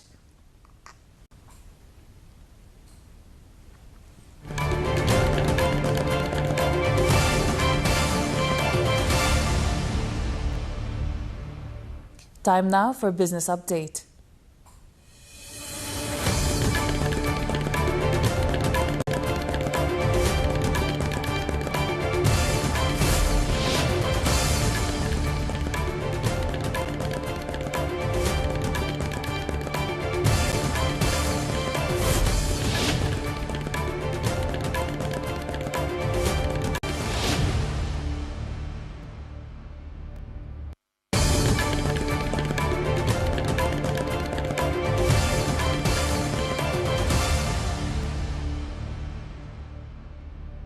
Oil prices fell more than $5 a barrel on Monday after U.S. President Donald Trump held off a fresh attack on Iran as he shot a quick deal with Iran, which clarified that no talks were planned.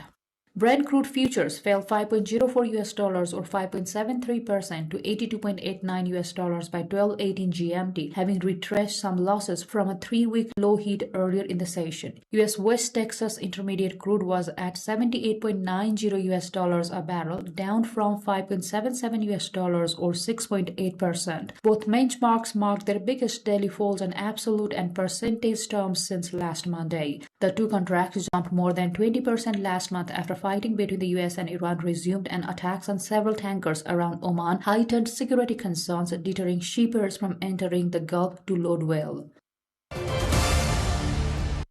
South Korea's central bank will buy gold from local producers to diversify its sources of supply and increase its holdings of the precious metal.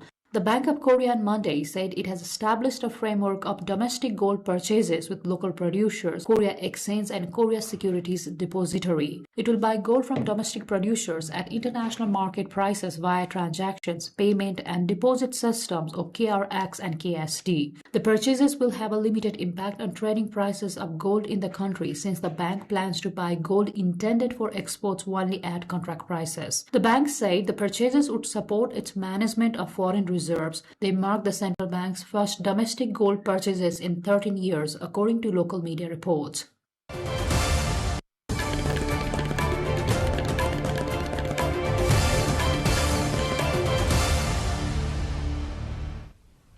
Time now for Sports Update.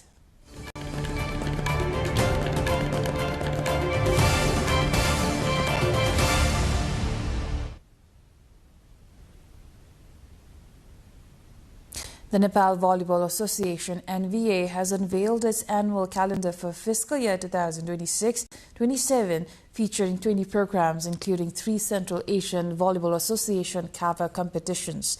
The NVA announced the calendar during a press conference held today in Kathmandu. So far, only 3 events have fixed dates on the calendar: the Men's Nepal Volleyball League franchise tournament scheduled during August or September, the CAVA Beach Volleyball Tour for men and women in September, and the CAVA Women's Champions League set to take place in Kathmandu from November 1 to 7. Moving on, the inaugural CMG Robot Challenge penalty shootout kicked off Saturday in Yangzhou, central China's Yunnan province, drawing more than 1,000 spectators to watch intelligent robots face off against human goalkeepers. The event featured a fast-paced robots routes, human defense format. Robots executed shots on goal while participants tried to block them, with contests divided into adult and youth categories to let players of different skill levels test the machine's power and accuracy.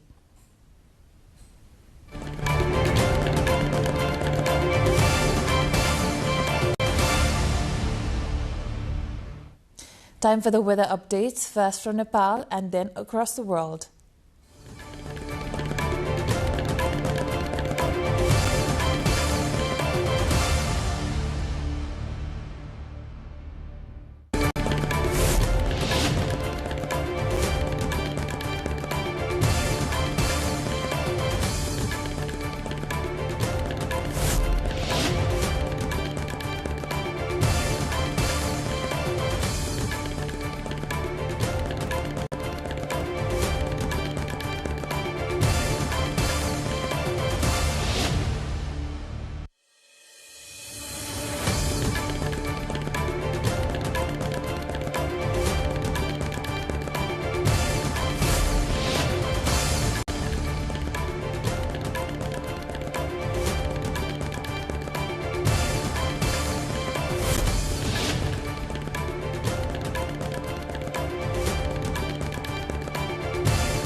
This brings us to the end of this edition, but before we say goodbye, here's a quick reminder of our top stories.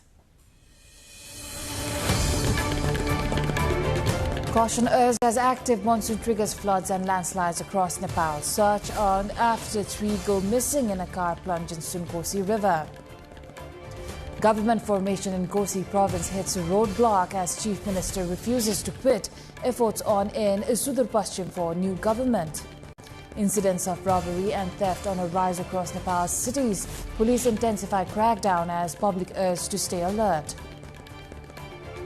Iran says negotiations ongoing with Oman over Strait of Hormuz access, however denies Trump's claim of new talks. Japan and the US confirmed joint yen buying intervention, moves to stabilize yen and Japanese bond markets. And pressure mounts on Infantino as English FA set to withdraw backing. Opposition grows across football bodies over FIFA chief's plans.